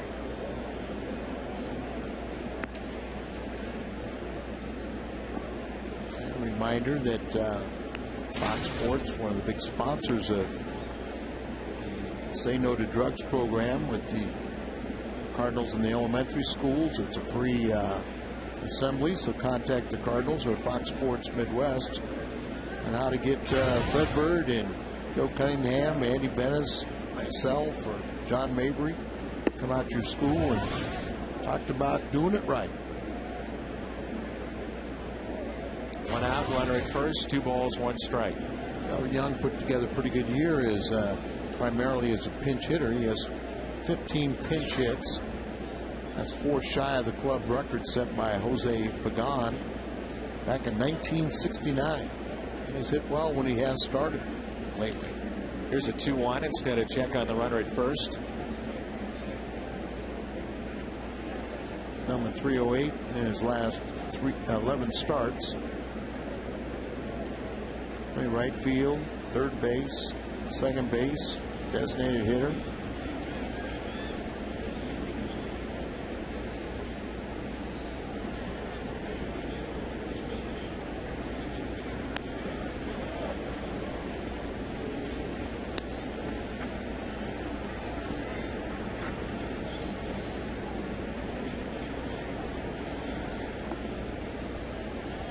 Two and two the count.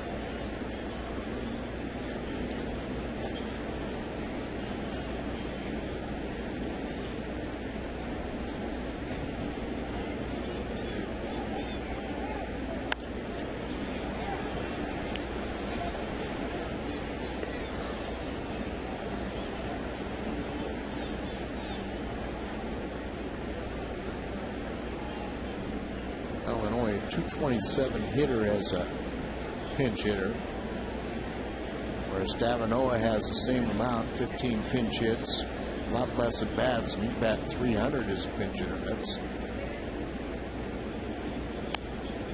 a tough assignment. He's done it well. Good rip.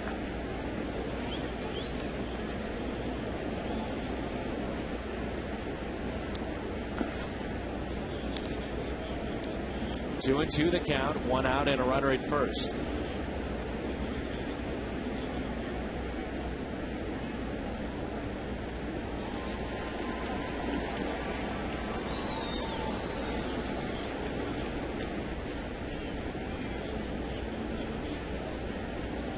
Pinch hitter this year, 227 for Dylan Young with a couple of home runs and 7 RBIs and 66 ABs. Fastball away.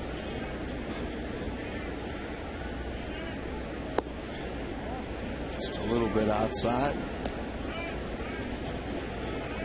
Seen pretty good control from Salas, but he may be wearing down a little bit.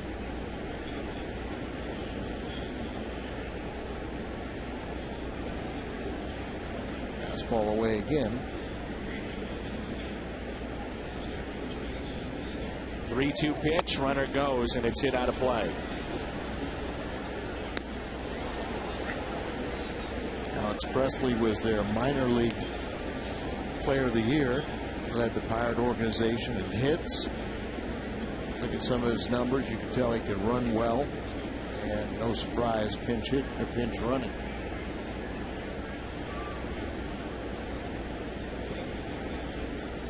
Changeup.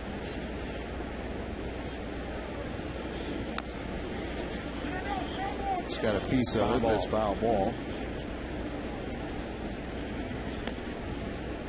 Seen a few more change-ups thrown from Salas, because he's a lot of times it's sinker slider.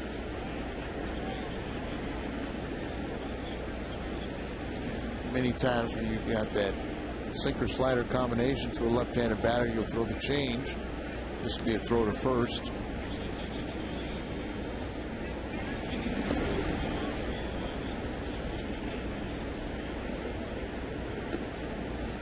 Now that it is official that the Cardinals will not head to postseason play, have one more game tomorrow with the Pirates and then 4 with Colorado. How much do you think Tony La Russa will use Pujols and Holiday? Change up here. I think it's throw to second out of time. It goes into center field. Stolen base.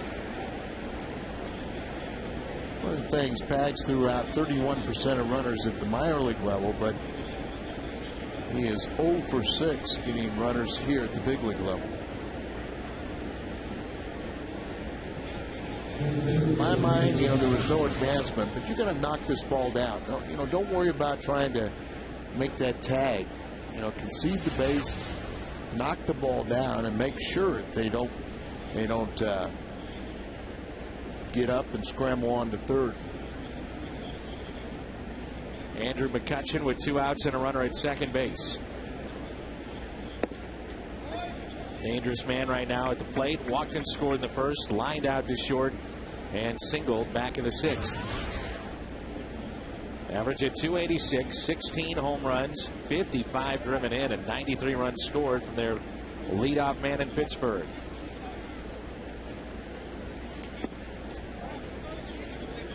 One ball, one strike. Not very big, but 16 home runs, the 33 steals, 33 doubles, 5 triples. Cardinals will roughly be around that 3-3 mark, just about where they were a season ago. 1-1 pitch. We've said it before, the Cardinals do not take that lightly. No. Nor should they, obviously. But you do have an exciting team at times when you talk about Pujols and Holiday, Wainwright, Carpenter, Molina. Those players coming back, but certainly changes on the horizon. Balls behind, 3 balls and 1 strike. Not good enough to win. Changes have to be made. Sure. Any base hit to the outfield, Presley should score. Getting a big jump out at second.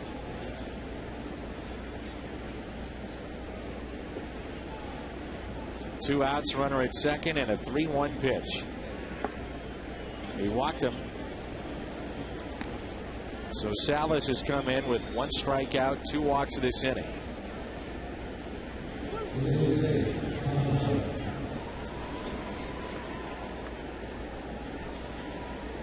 First time in a while he's walked more than one in a frame, and rarely does he walk that many.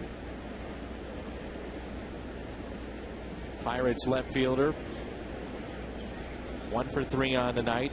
Ground out to second, also flied out to right. 2 outs, 2 on.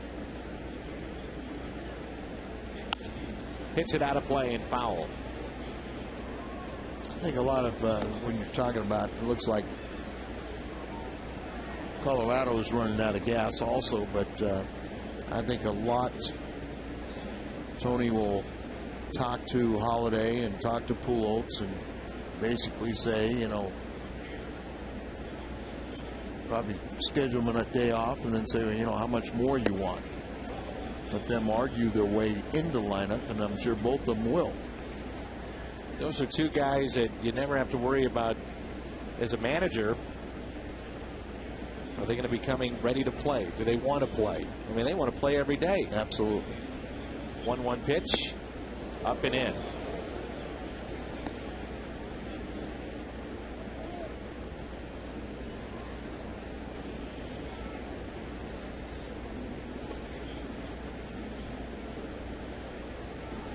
Big gap in the left center. 2 balls, 1 strike, 2 on, 2 outs.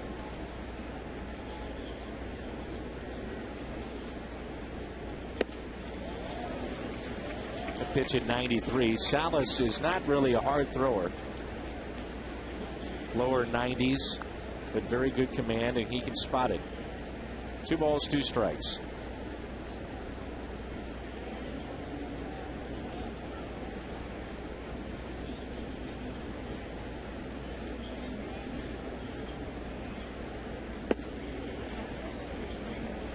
Overthrow the fastball there. 3-2, 2 outs.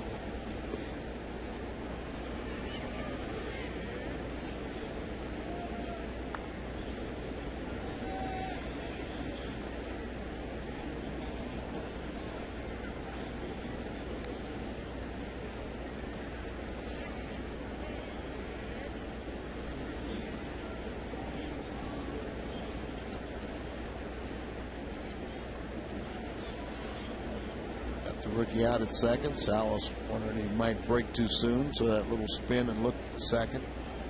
Wrestling didn't offer. Here's a 3-2 pitch. Runners go, and it's fouled back.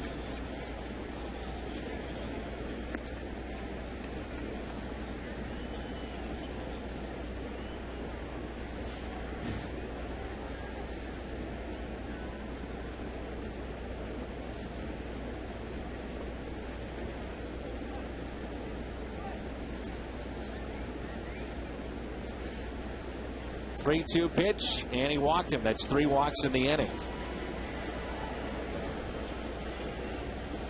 Nobody throwing right now in the Cardinals bullpen. A right-hander getting loose for the Pirates, and the bases are loaded because of walks. Gallagher and Ledesma, a righty and a lefty warming up, and looks like Salas really trying to overthrow the ball. Sure does. Trying to throw it through a brick wall, and instead of just good mechanics and let the ball just jump out of your hand.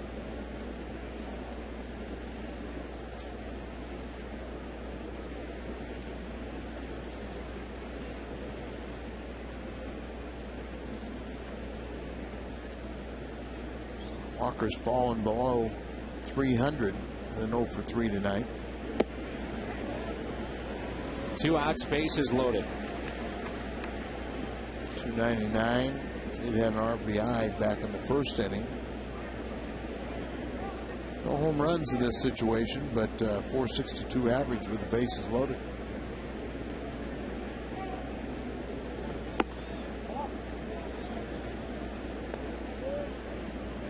One ball, 1 strike. Walker tonight reached on an air back in the first, picked up an RBI. Also grounded out to short and has lined out to center.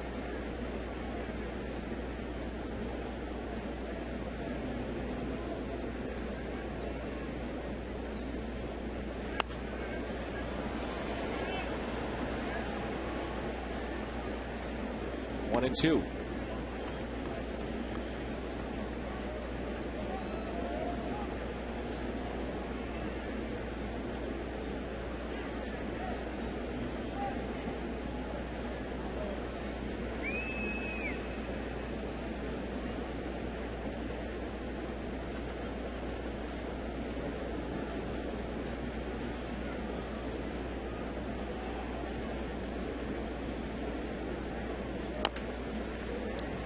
To Salas, steps, throws, makes the play. Time to stretch. Long top of the 7th. 3 walks, but gets out of it. 4-2.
As the Hyundai Grand Prize drawing will be Thursday at Union Station. Watch to see who will win a Hyundai Sonata from the St. Louis area Hyundai dealers.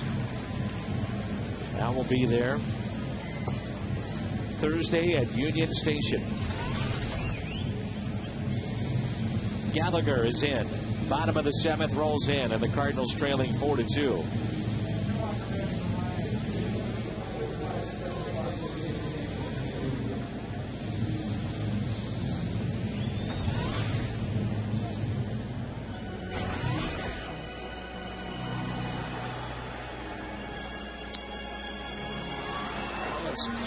Give Gallagher another loss. He gave up the unearned run and suffered a loss Monday night.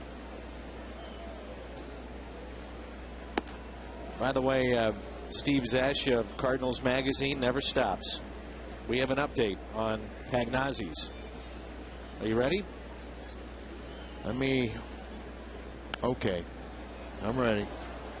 Based on home run distances tracked at current and former Busch stadiums. No road home runs.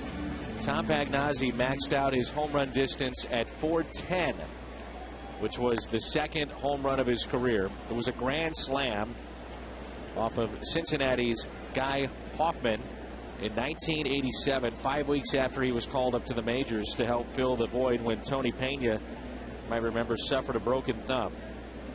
Matt Pagnazzi, his home run was measured at 408. Right, so try again, kid.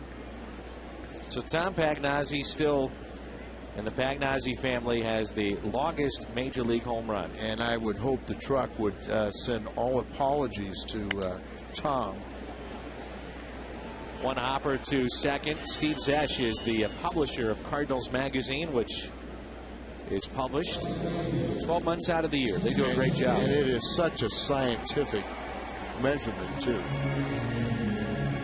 Well, now you're going to call Steve's research into question? No, I said the research is fine. And I just want to make sure you're on the record not calling out Steve. No.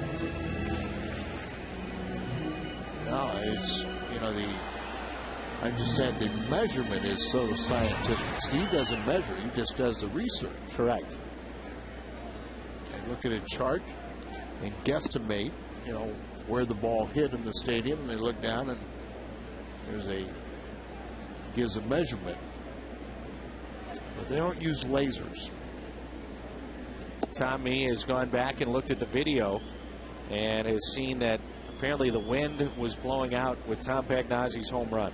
See, those guys really owe Tom a big, big apology. Up the middle and through the wickets. John Jay needed that. His average was at a cool 300.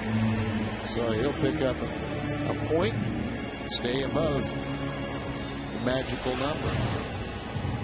Right through the legs, right? You got it. And look out.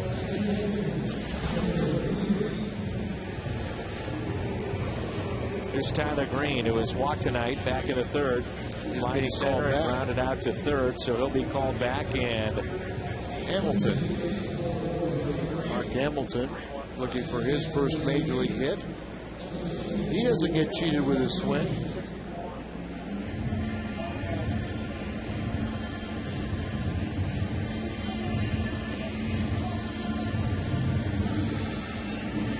Desmond has been warming up for more than an inning. The right-hander has joined him.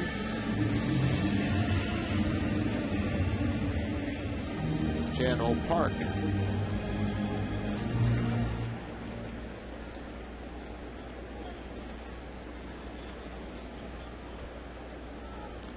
Jack Jaden Lingle enjoying his first Cardinal game tonight. Watching down in Texas. Jack Jaden Lingle. Mark Hamilton is 0 for 5, 4 games this year.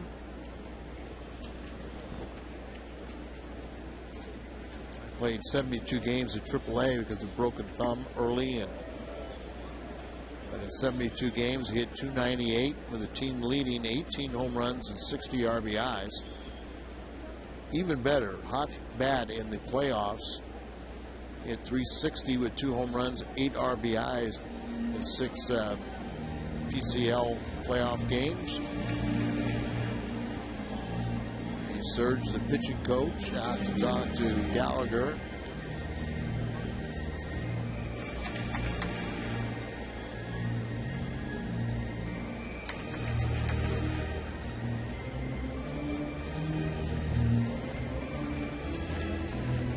There's so many lip readers in the game today. Everybody has to guard against somebody with superior hearing or lip reading.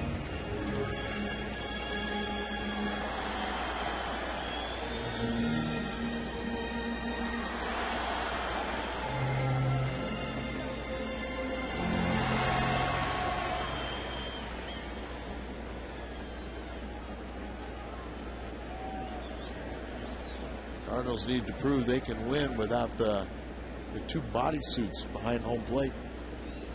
2-0 pitch, and Hamilton pops it up. Second baseman wants it. He's got it.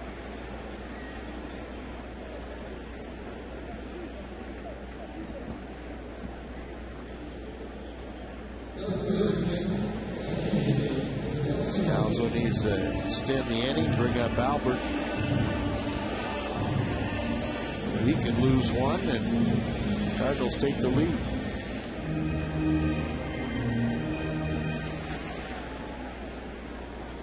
Two outs and a runner at first. Scalzo steps in, has a single and a run scored. And he pops it up. First baseman has it, and we played 7. Pittsburgh leads it by the score 4-2.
the 8th. This very special moment earlier tonight before the game as a World War II veteran threw out the first pitch to Mr. Hamilton there. Asked him to move up just a little bit, and he's one of hundreds of World War II veterans that are here at the ballpark tonight. Al, I got a call earlier this year from a Jim Tayon, who represents the Franklin County Honor Flight. And I'll tell you what, those gentlemen in just a moment, but he said, hey, we have veterans here in St. Louis that would love to come to a ball game. So I called up our buddy Joe Strom from the ticket office. I said, what can we do for these guys? And the Cardinals and Joe need to be congratulated on setting up this night. As many of the veterans were down on the field. They gave them 500 tickets, preferred parking, made sure that they had plenty of access with wheelchairs and whatnot. And these gentlemen represent the Franklin County Honor Flight. And what they do is they'll take veterans, World War II veterans, and fly them to Washington to make sure that they see the World War II memorial before it's too late. And if you'd like to send these gentlemen on a trip because they don't know if they can make their October trip, if you'd like to donate or find out more, call this number, 636-583-4242, 636-583-4242. On average, across the country, 1,200 World War II veterans die every day. So these gentlemen, we need to send them to Washington to make sure they get their due. Well, I know you and I saw the World War II memorial together, and it was emotional for us. Can you imagine what it would be like for them? They say it's the greatest mission they've ever taken. That's what these gentlemen were telling me down on the field. The real heroes. Of course, the Vietnam Wall, the Korean exhibit, World War II, they're all very special. And so let's get those gentlemen there before they become one more. But America's greatest generation. I think we need to amend that. And with an all-volunteer Army now, we're very thankful. It's a base hit for Garrett Jones. Ball that fell just inside the line, down the right field line. But I met Bruce Miller tonight, Bob Cosgrove, Dave Hall, and Jim Tayon was the gentleman that I worked with this summer along with Joe Strom. And Joe deserves an awful lot of credit for getting those gentlemen here and their families. And again, it's 636-583-4242. They say they don't know they have enough funding to send those gentlemen to Washington in October. Let's help them out. Goodness, it's a padded wall there. He stumbled a little bit, ran his nose into it. So a leadoff double, and here is Pedro Alvarez.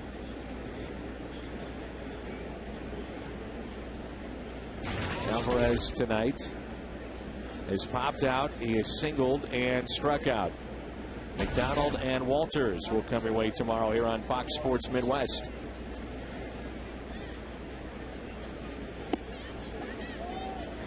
The World War II Memorial is just an unbelievable sight. TV does not do it justice. No. And like you said, you and I both walked around it together, and we discussed it afterwards. But it was emotional for us. And 0-1 pitch. 95-mile-an-hour fastball, 0-2.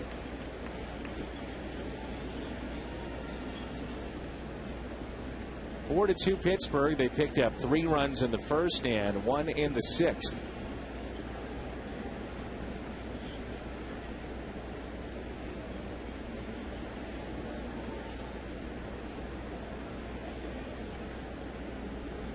Oh-2 pitch. Breaking ball and a called third strike. McDougal gets his first strikeout of the night.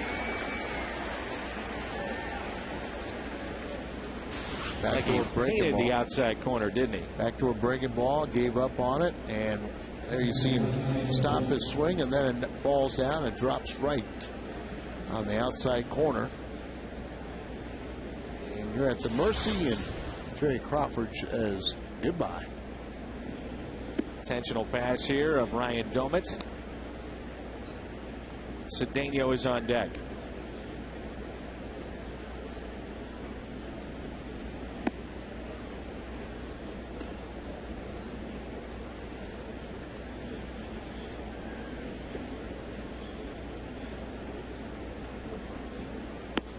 You know, our newly appointed farm director, John Vooch, one of his official press box duties was estimating the distance of those Busch Stadium home runs. Just thought you might want to know. Have you ever seen how they do it? I've seen how they do it, and I think John has been right on by maybe a couple of inches, give or take here and there. Okay, Fox track.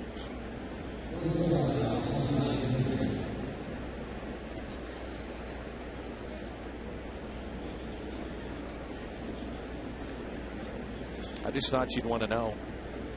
That's all. I think he's a better farm director. Well, maybe I can get you and you and Vooch can get together and talk about these things. All I'm saying is I think it's IBM that has somehow does a graphic of the entire stadium. It's the IBM tail of the tape system. Okay, the IBM, and you get a chart, and then you try to say, okay, it hit right there on this spot, and then it'll have a number, what that distance is. Keep digging. All I'm saying. Okay. Pags was 408. Well, which Pags? This Pags, 408.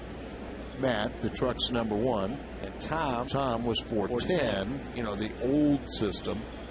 You see, I don't know if you can rely on it because John Vooch isn't, he's been promoted, so he wouldn't be making that same guesstimate. Uh-huh. Garrett Jones's home run was, 420? It went right behind over the bullpen. And Pags was off the Big Mac land. I mean, everyone's getting free Big Macs tomorrow. Thanks to Pags. Thanks to Pags. And it didn't go that far. It went 408. 2-1 pitch. 3-1. Well, that's the one thing, when you intentionally passed Doman, you just wonder if McDougal, who control has always been a little bit shaky, could you afford to put another man on?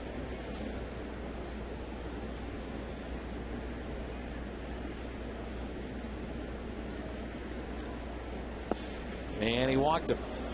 The risky run, what you're talking about right now. Yep. Bases loaded with 1 out. That is also very capable of striking out the next 2 and stranding the bases loaded again. It's been an issue, as you know, Al, is McDougal's control. It's a little bit of a herky-jerky motion. Doesn't look to be real fluid.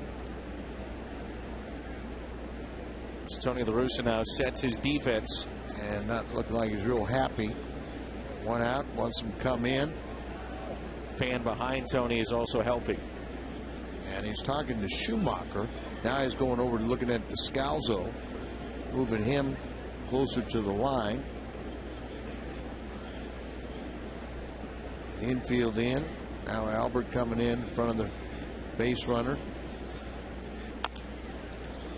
Slowly hit, barehanded by Pujols to first. Out. Okay, Albert didn't hurt himself. He slipped, throwing it to the plate. Only way he can make that play is to barehand it. Albert had just moved in and just slightly in front of the runner. That allowed him to get to this ball, pounce on it a little quicker. Comes in here, barehands it, throws it. Look at that front leg go out from underneath him. Throws a sinker to Pags, but it's a force play, and he's able to stay on home plate. So 2 outs, and the bases remain loaded.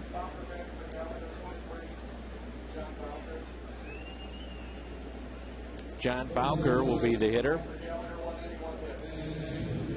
2 outs. Bowker's hitting .204 with 5 homers and 17 RBIs. Bases loaded with 2 outs. Trying to make their ball club for next year.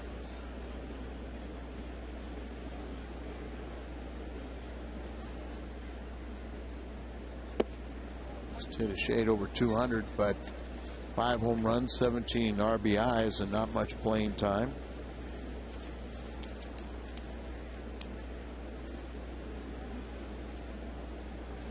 He's gone hitless in his last 11 at bats. hit .319 at Indianapolis. 4 home runs in 25 games. 188 batting average against right-hand pitching. The same with runners in scoring position. A liner, and this is going to open it up. That will go all the way to the wall, and 3 runs will score. Yeah, Presley run. Scored from first base.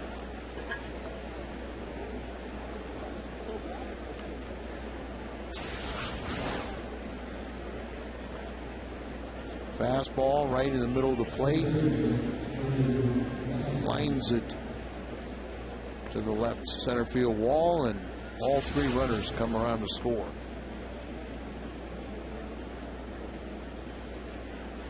Bowker now 1 for 17 with runners in scoring position. He gets his first hit in that spot this year.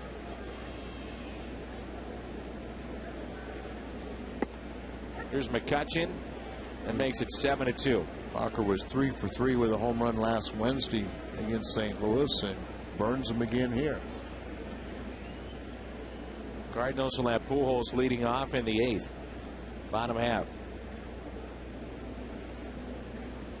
And an 0-1 pitch to Andrew McCutchen.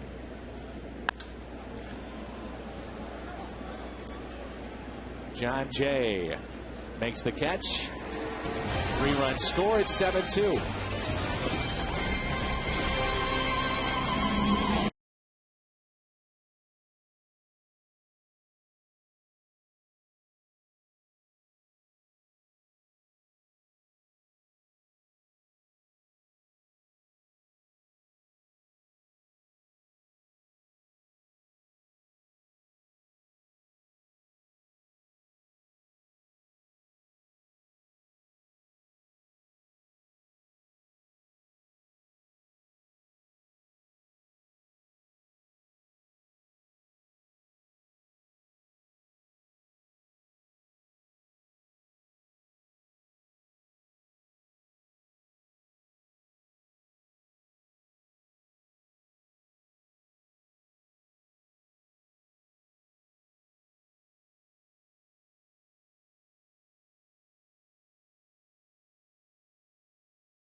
Budweiser, with full flavor and a crisp, clean finish. It's what we do.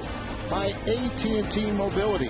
Find out what's possible with the nation's fastest mobile broadband network. AT&T, rethink possible. And by Bank of America. Cardinals banking only at Bank of America. Now the Cardinals trail 7-2. Albert will be facing a new pitcher, the hard-throwing Evan Meek. He'll be coming in here. Well, you wonder what kind of crowd we'll have after this at bat. No problems on the highway. Meek's ERA has risen from 1.99 to 2.19 after giving up 2 runs in 1 inning on Sunday. A 2-run home runner, Hunter Pence, making his career high 68th appearance, made 41 last season, and scored upon just twice in his last 12 games. 95-mile-an-hour fastball, and we're underway here in the bottom of the 8th. Pujols has singled, walked, and grounded into a double play, but he hit it hard, 5-4-3. Batter's only batting 186 against Meek.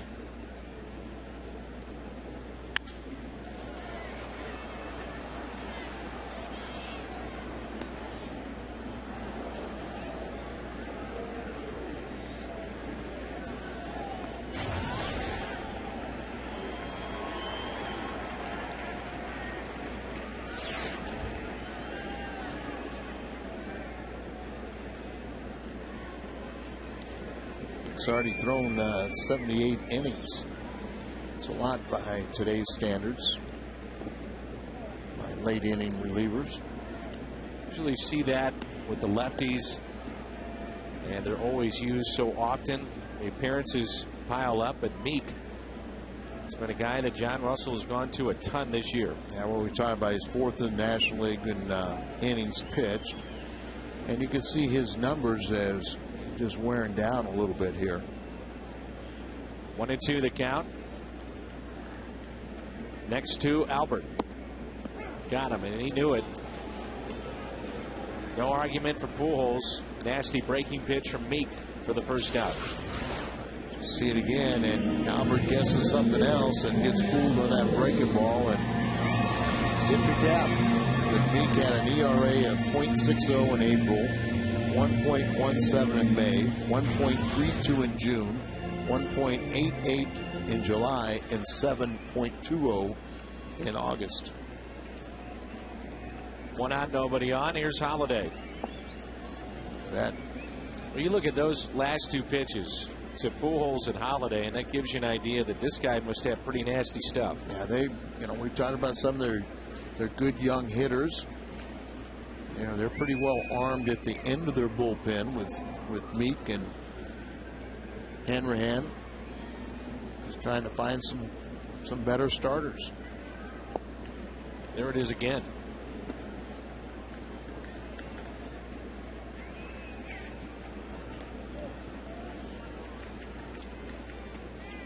Talking about 2 of the best hitters in the game, and really high average hitters that are just fooled on that breaking ball.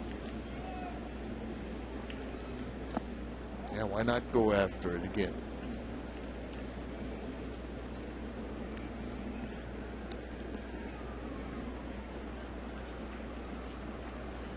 How do you throw enough of them? You got a chance to hang one.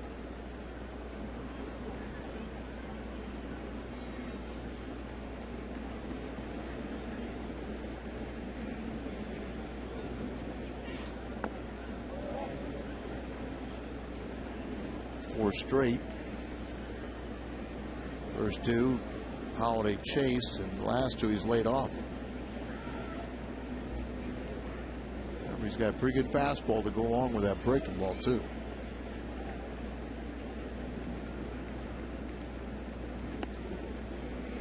.96. The count's full.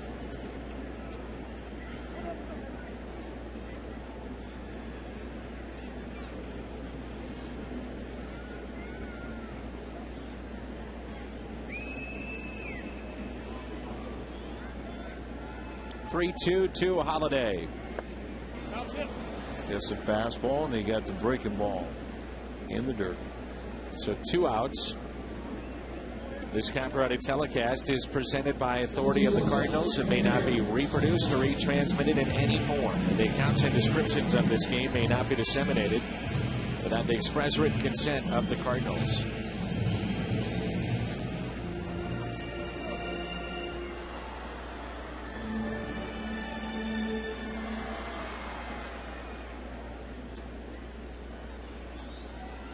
So 2 outs. Here's Aaron Miles, who took over at shortstop. Hit. That hit him. So Miles is on with 2 outs.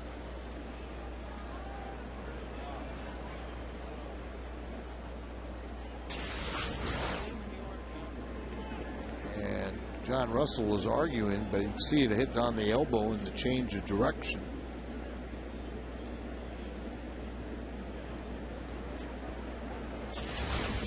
No Derek Jeter. That one caught Miles. Here's Colby Rasmus.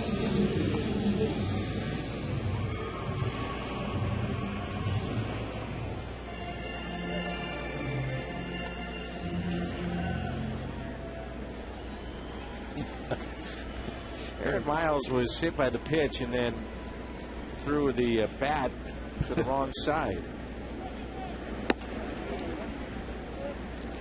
They hit him on the forearm, not the head, but watch this. Not the first base dugout. He throws it to the third base dugout, the visiting dugout. He's been over there too. That's pulled foul.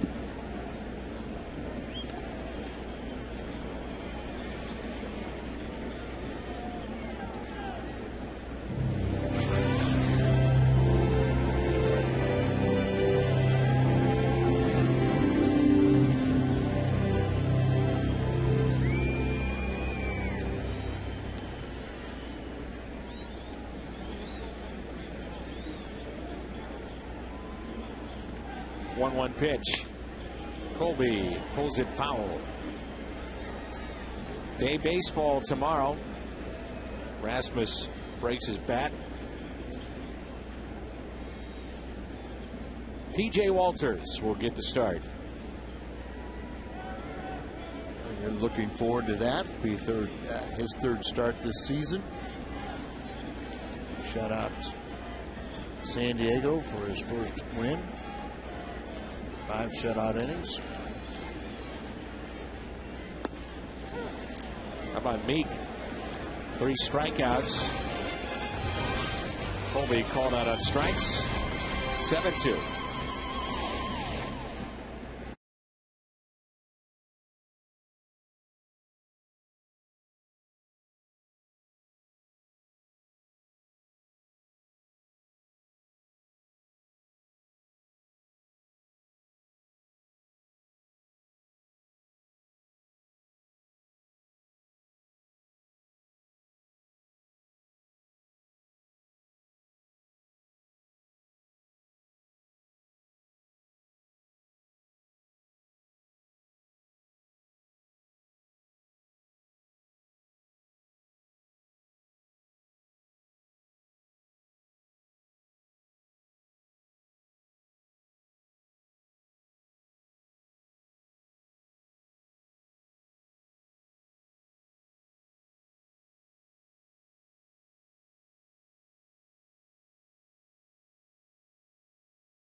Stadium coming up after the game on the post-game edition of Missouri Lottery. Cardinals Live, Pat Paris, Rick Horton standing by. The Cardinals are officially eliminated, so they'll look ahead to next season. Pat and Rick hand out their NL awards, and we'll have player reaction straight from the Cardinal clubhouse. Aaron Miles on the hill. He'll do the pitching for the Cards as we go back to the booth and Dan and Al. Now, Jim, weren't you telling us just the other day that Aaron Miles told you that before his career is through, and he hopes it's not for a few years, that one of the things that he wants is a strikeout as a pitcher? Yes, he wants to be on a major league mound and post a strikeout. He feels pretty good about his pitching prowess, and he said if he can't get one during a game, he was asking me if I'd be his victim and he would strike me out sometime before a ball game. I said, yeah, try to run that one by Tony La Russa. Well, here's the defensive changes. Mathers at first, and good numbers for Aaron Miles. 4 innings, 4 hits. Miles pitching, Feliz at third, Descalso at short, Randy Wynn in left field. So here we go. Here's Tabata. 1 pitch, 1 away. That's how you stop one of the hottest hitters. When you watch Miles pitch, it's like he's been doing it forever, too. There's no reaction from Aaron. All business. No, it's one of those things where, and then there's a compliment. They have to change the ball. As batter requested to have that ball checked, probably loaded up there. Miles veteran move the pitcher he is, he did not question all the defensive moves. He said, I'm good enough. I'll just pitch around this defense. Here's Neil Walker. Yes, Jim. Aaron tells me he has a wide array of pitches, including a sinker, a splitter. I don't know what he has. It doesn't look like the ball is traveling all that fast. It's called gravity. It's a gravity ball. You throw it up there to the point where it just dies. Been working very closely on the video with Dave Duncan. This is a rarity and doesn't often happen with expanded rosters, but I'm happy for it. Out to left center, and a ground roll double off the face of that little kid, too. That hit him off the face. He's happy about the ball. Yeah, he's happy about the ball. Now he's checking with his dad, but he appears to be okay. And we'll have to check and see if Miles is tipping his pitches. Uh-oh, watch the kid here. Oh, ooh, right in the mouth. And that guy didn't even hesitate. He was going right back to the kid and saying, here you go, you earned it.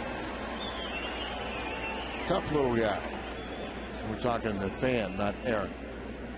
He's tough also. Look at that. Defied him with that inside pitch. 0-2. So Garrett Jones, I'm 6 foot 60 inches away, but I'm coming after you inside. Got him to reach.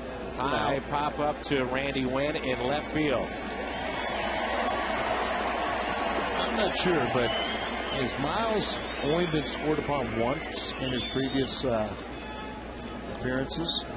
Don't remember. He's got the ERA, but I think it's only maybe one time. Second appearance this year, right? Pitching, he has shut up inning. Is that the Mets game? Earlier this year, that 20-inning game? Now, Mather pitched in that one. So did Lopez. I'm not sure he was with us that time. Now, normally it's, double-digit lead, middle of the summer. But this case, 7-2. Well, it's also, you got Hawksworth pitching tomorrow. Unavailable. Grounder and a scoreless inning for Aaron Miles. 9 pitches for Miles.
Up of Mike McDougall, open it up, and it stands right now 7-2 in favor of the Pirates, and that's our Budweiser player of the game, Bowker.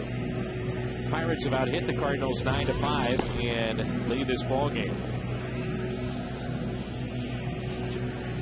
Chris LaRue is 0-1 on the season. ERA over 7. He suffered his first career loss, and also charged with a blown save after allowing 3 runs in a third of an inning Friday versus Houston.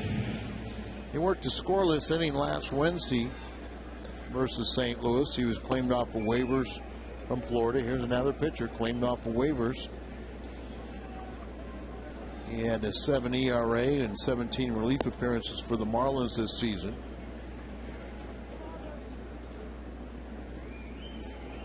Batters are 4 for 14 off him. And Brian Anderson will get to hit for Pagnazzi.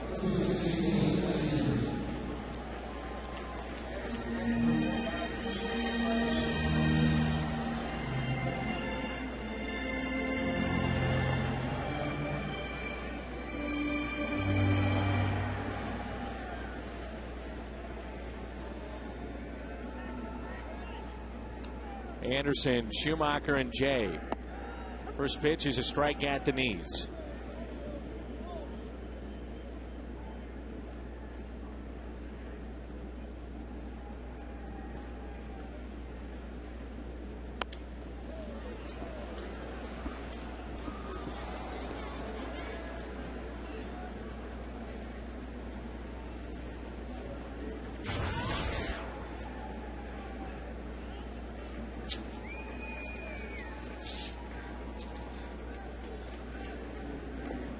Anderson strikes out, but he'll reach first, or will he? Yes. This crowd is getting into it now, aren't they? You know how they talk about momentum. Miles with that inning has really changed the complexion of this game. A strikeout, gets away from the catcher. Running hard down there. There's the first of how many base runners this inning?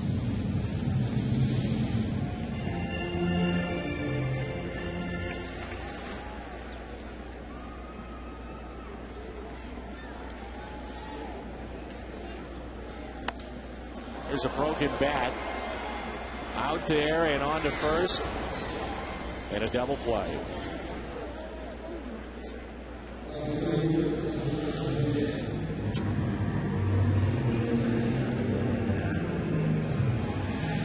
Tell you what, games like this, Tommy and Mike Kelly, they don't miss a beat, do they? No. Here's the Pulitzer winning author, Tom Mee, cuttingthegame.com or .org. .com, I believe. You can read all about this one. There's a fly ball out to left. This will do it, and the Pirates win it 7-2. We've got the postgame show coming up. A look ahead to 2011. 7-2 our final.